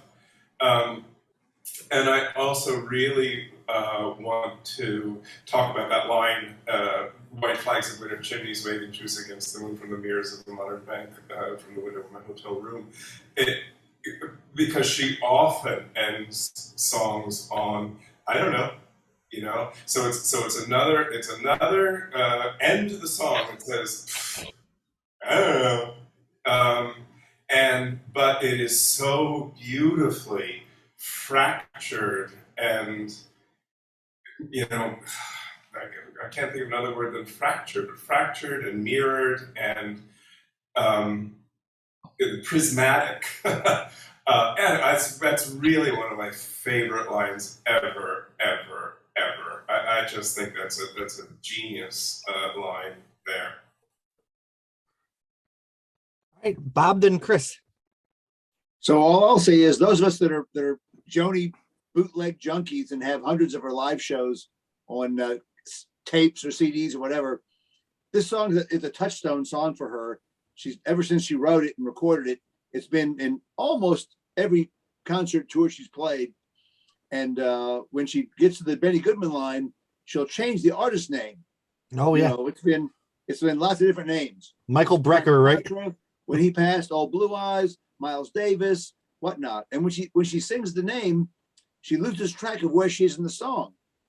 And so in many of these bootleg shows, she'll ask for some help from the audience. What's the next line? What's the next line? And people, I'm poised with treble fever. I mean, I've heard that lots of times on these bootleg shows. She'll lose track of where she is because she's thinking, her mind is thinking, okay, I'm going to sing about somebody who passed away this week or this month or whatnot. I think when she played The Gorge with Van Morrison and Bob Dylan, Frank Sinatra actually had just passed away. Yeah. He's saying Old Blue Eyes or Frank Sinatra, I don't remember which. Well, I said I don't remember her. What's that? Yeah, you sang Tony Bennett. I said Tony Bennett because I saw in the news this morning that he has Alzheimer's. Oh no. He had to cancel his tour with Lady Gaga, so or a performance he was going to have with Lady Gaga. Oh, that's sad. Yeah, he's 95, so. Yeah, if I'm still rocking when I'm 95, I'll take it. I'll take it. Anybody notice the random extra bar she throws in at the Shades of Benny Goodman line? She goes, Shades of Benny Goodman coming through the snow and the pine wood trees. There's just this random extra bar she just throws in for no apparent reason. So she can? She can and she should. Wow. And that's Abe Most on the clarinet. Dave, what do you know about him? Nothing. No? You haven't interviewed Abe Most yet? He probably doesn't remember anything. He's still alive. He had one line. But he sounded most like Benny Goodman. Yeah. Why did I think that Tom Scott was on this album? Is he at all or not at all? He's not at all. Okay. Not true. Not true. The flutes on Refuge of the Road, that's a Tom Scott arrangement with him playing the parts. Okay. Yeah. And what's funny is we talked about, on Hissing, the backing chorus for in Friends Kiss on Main Street was all these old boyfriends of hers. So on this record, John Guerin, who they broke up earlier this year, John Guerin's all over this record. And the next one. Yeah. He's on Don Juan too, which makes no sense because, but I guess she loved how he played. Yeah,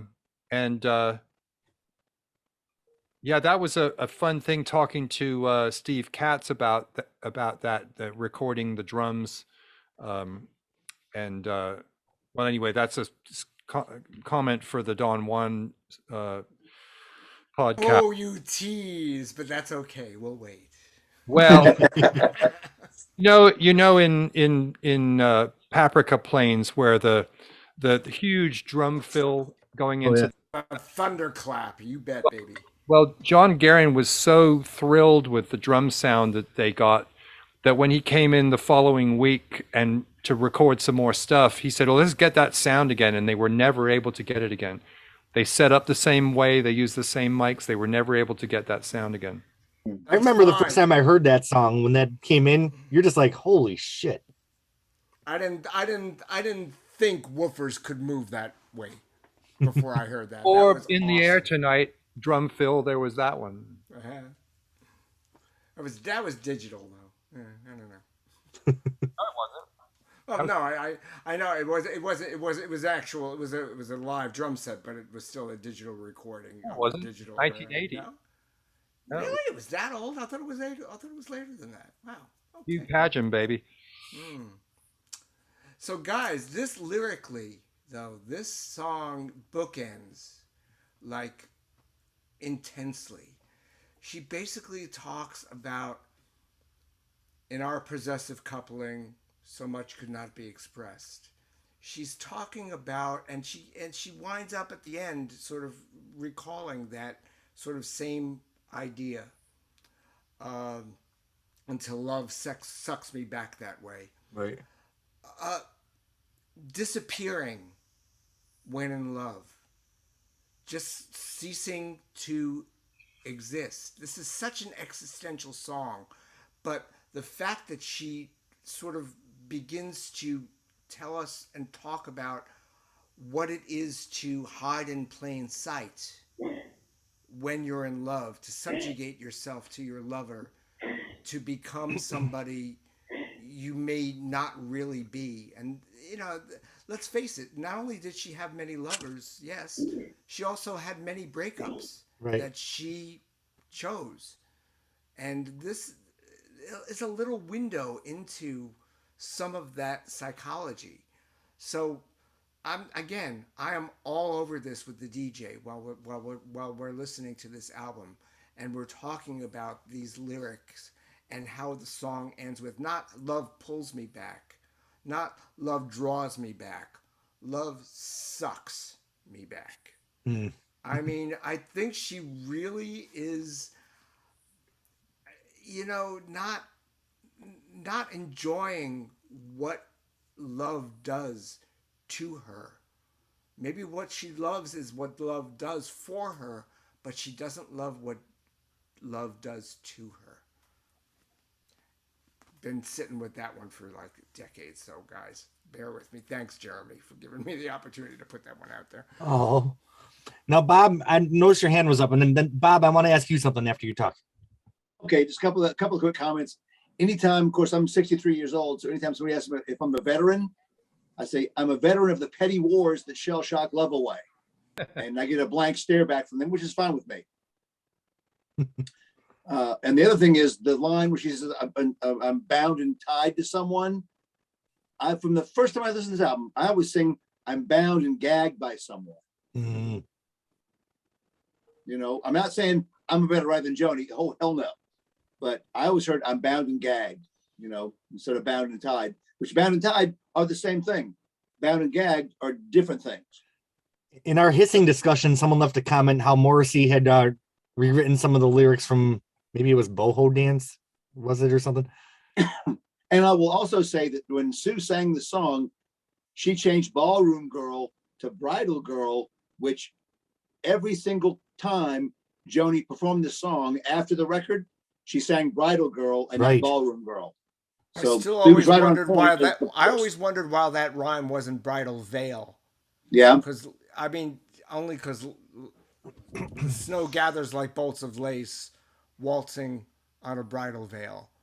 I mean, that would, I don't know. Well, if you waltz on a, is kind of clunky, don't you think? If you waltz on a veil, you might slip and bust your ass. Well, the reason why I used those words is because I wanted to emulate her acoustic versions that she did in the 90s. Oh, which were And really she does that. She does that also with Black Crow, which we'll get to next week. right. Mm-hmm. So as we were saying, sometimes lines from the song kind of go over your head till they land. And Bob, you mentioned a line earlier that I never really thought about much. The man and woman sing on a rock, thawed or freeze. What does it mean to you? And what?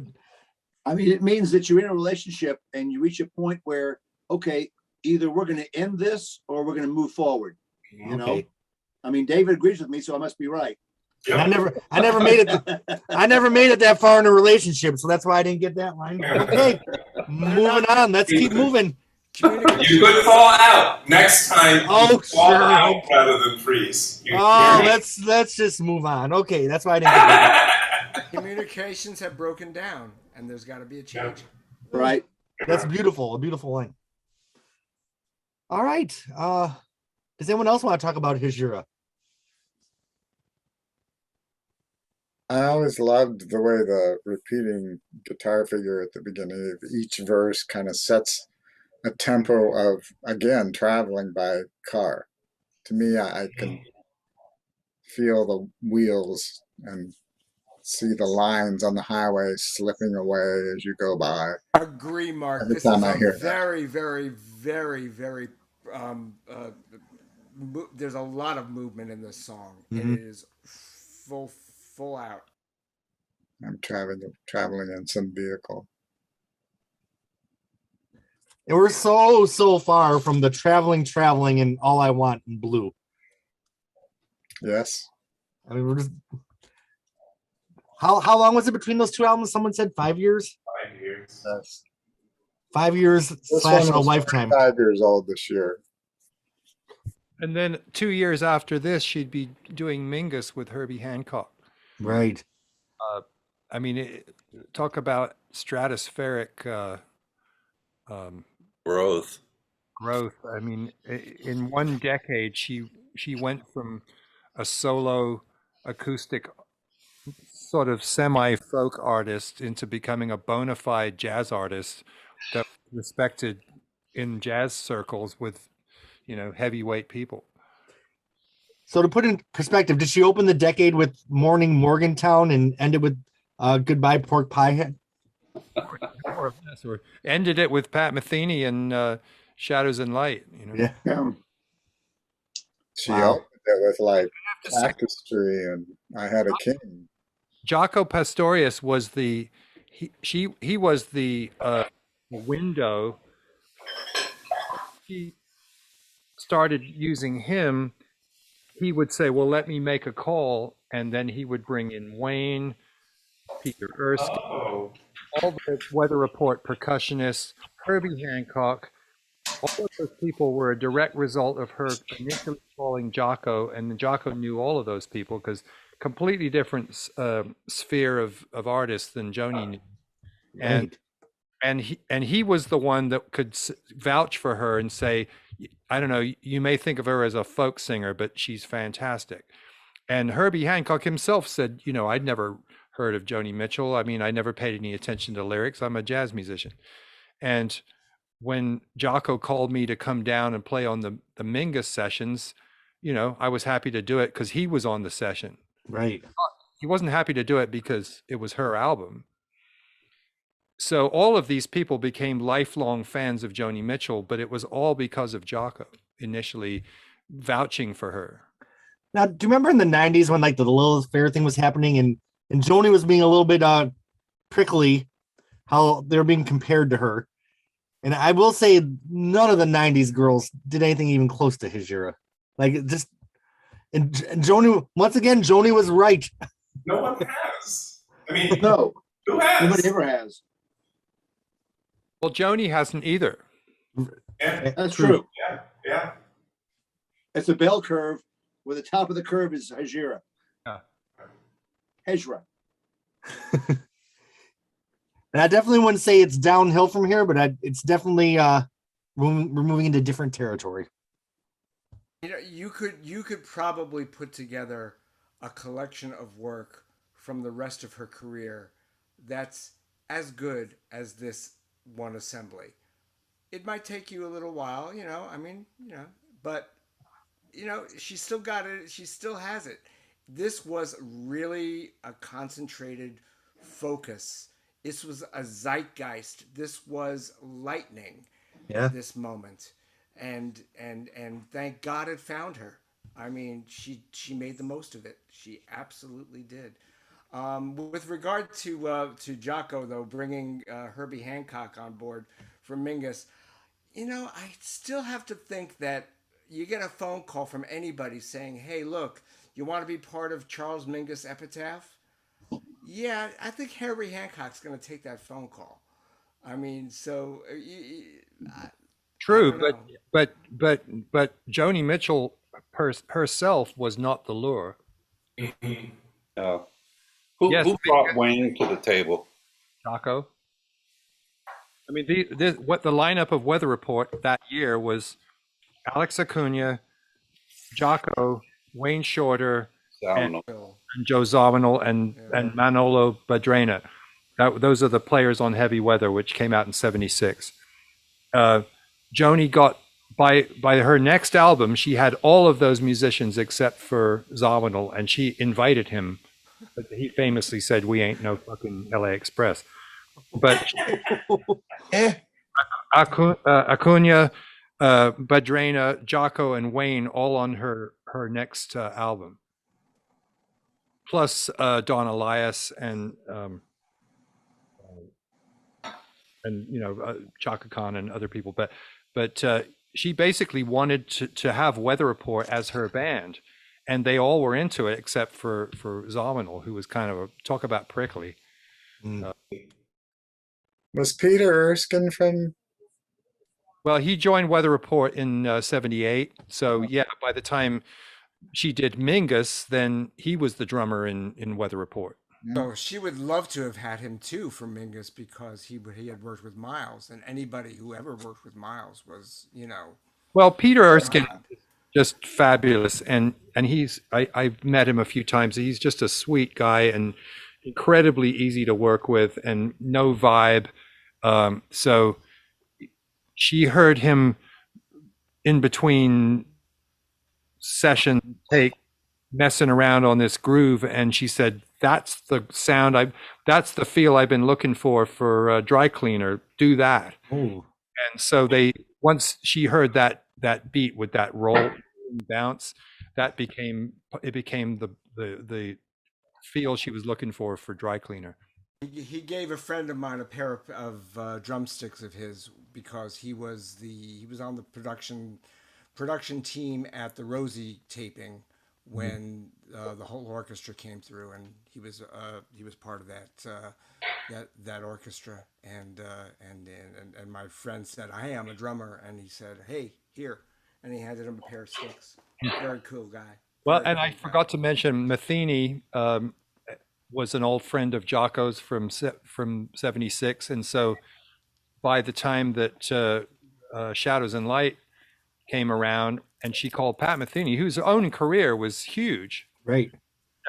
It's impossible to imagine Pat Metheny and Lyle Mays going on tour as backing musicians of a singer, of any singer besides her.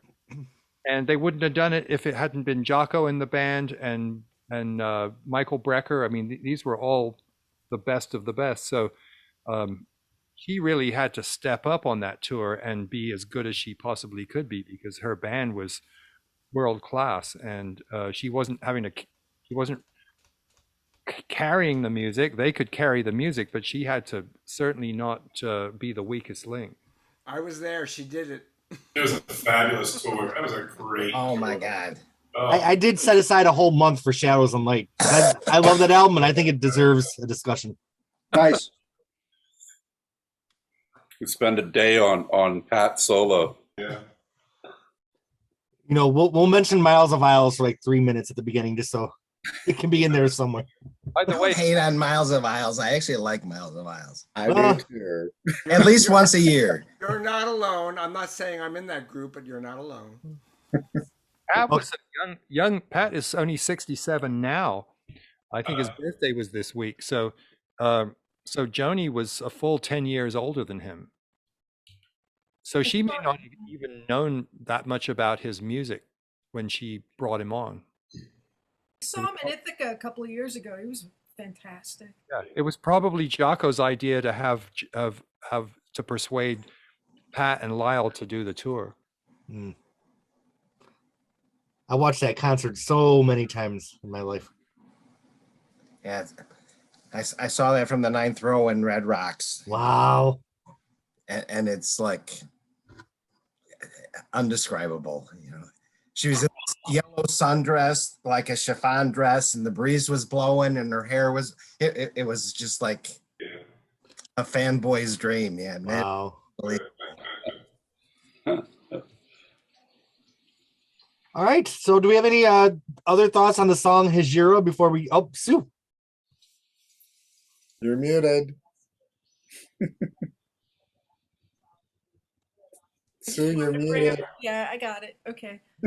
I just wanted to bring up the line, we're only particles of change. I know, orbiting around the sun. You know, and I was thinking of David when I thought of that, because that's like, you know, part of the I Ching too, you know, Oh, yeah. how things change. All things always change. That quantum mechanics also? Quantum mechanics, yeah. Doesn't quantum physics have to do with particles in a constant state of change? Yeah, I think so, but you know, I mean, yeah. I mean, they say that all of our cells reproduce in 3 years, so we're actually changing completely every 3 years. I won't worry about my cocktail then. Oh gosh. Yeah, I mean, yeah, I But mean, they're not replaced with the same quality, unfortunately. yeah, right, exactly. They're replaced by cheaper subs. Yeah. But yeah, that's what's so brilliant about it, though. You know, it's again another part of that impermanence, like she was talking about in Sweet Bird, and Yeah, it's really beautiful. What This do is you, an. Oh, go ahead, Dave. what do you think about a song of this magnitude having a title that is never mentioned? I know, isn't that interesting? Do you think she had the title first, or do you think she had the song written, then all of a sudden that became the title later? I wonder. Don't know, but Yeah. the word, as we know, has to do with basically exodus or escape, but that isn't what the lyrics to the song are about. It's an enigmatic gestalt. I mean, it is a single word. It's very German, actually. You know, to have one word that takes a complex emotional, reaction to something, Yeah. and distills it down into one little. And the fact that it's such a, especially you're selling this to Americans and Western culture, and you're using a word that is from Islamic culture. It's this is heady shit. Yeah. It really I have a is. recollection. I think that she meant, in a way, it was a pilgrimage, right? Right. So it's a spiritual journey, and the whole song to me is a spiritual journey. It What was did- actually Muhammad had been, there was a death threat against him. And so he left Mecca, I think, and went to Medina.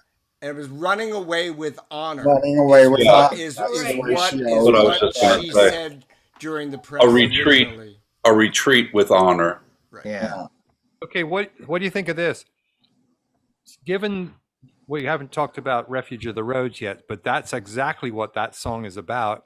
If that song had been titled Hejira, it actually would have fit very well. Yeah. Agreed. It's true. I mean, it's Maybe more. it was just a typo. I guess what appealed to her initially was the look of the word with the dangling J. Yeah. Like the brush stroke of the J hanging down below the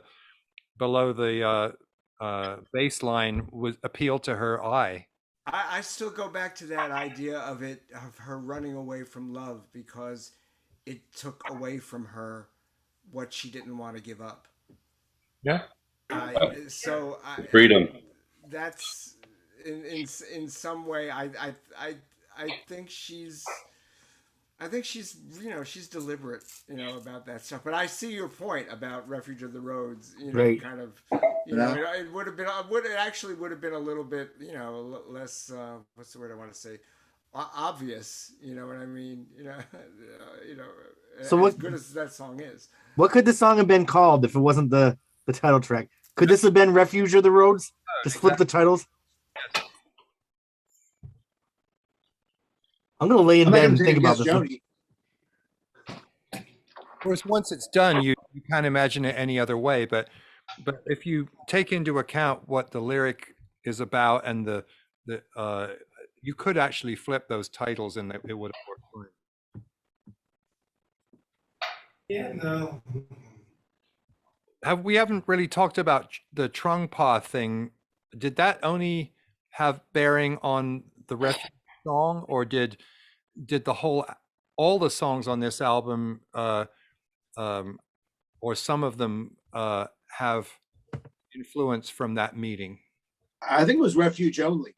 Was it? I don't know. And to me, it's kind of hard to say because she talked about Song for Sharon in particular. She talked about writing that while she was doing cocaine.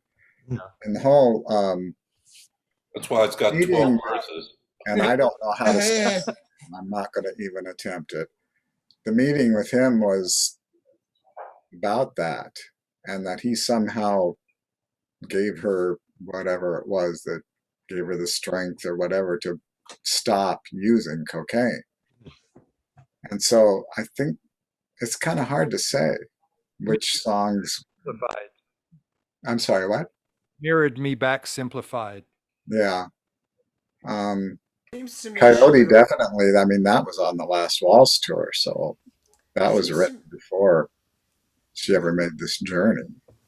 Whatever that antidote he gave her was, I would think she would bottle it.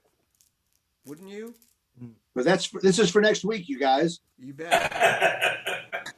We're supposed to be wrapping this up. And Yeah. it means we got to get to Michael Paz and his song. Yeah, so we're gonna a little preview of what's coming up on side 2 next week. But Paz will not have his instrument with him, so we're gonna roll that into part 1. Can you imagine how late this would have gone if we would have done side 2? My God. Let's talk about the covers while I set this up. Yeah, covers of Hejira. So covers, as while I talk about it, I'll cue up this one. Oh no, drag queens. This is Chaka Khan's cover of Hejira, which was recorded for the Reprise tribute album that never got released, called "The Case of Joni." It was my highest bid ever on eBay. There's 2 CDs that came out. One was the album, and one was the album with extra tracks like Stevie Wonder's Woodstock, Etta James' Amelia, Lindsey Buckingham's Big Yellow Taxi, and this one by Chaka Khan. My bid at the last second was $1,000. Oh, for the CD, and I won it for 110.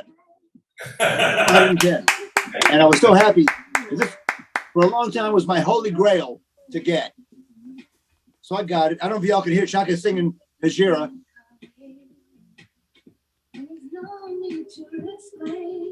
She did it in Central Park, and it was great.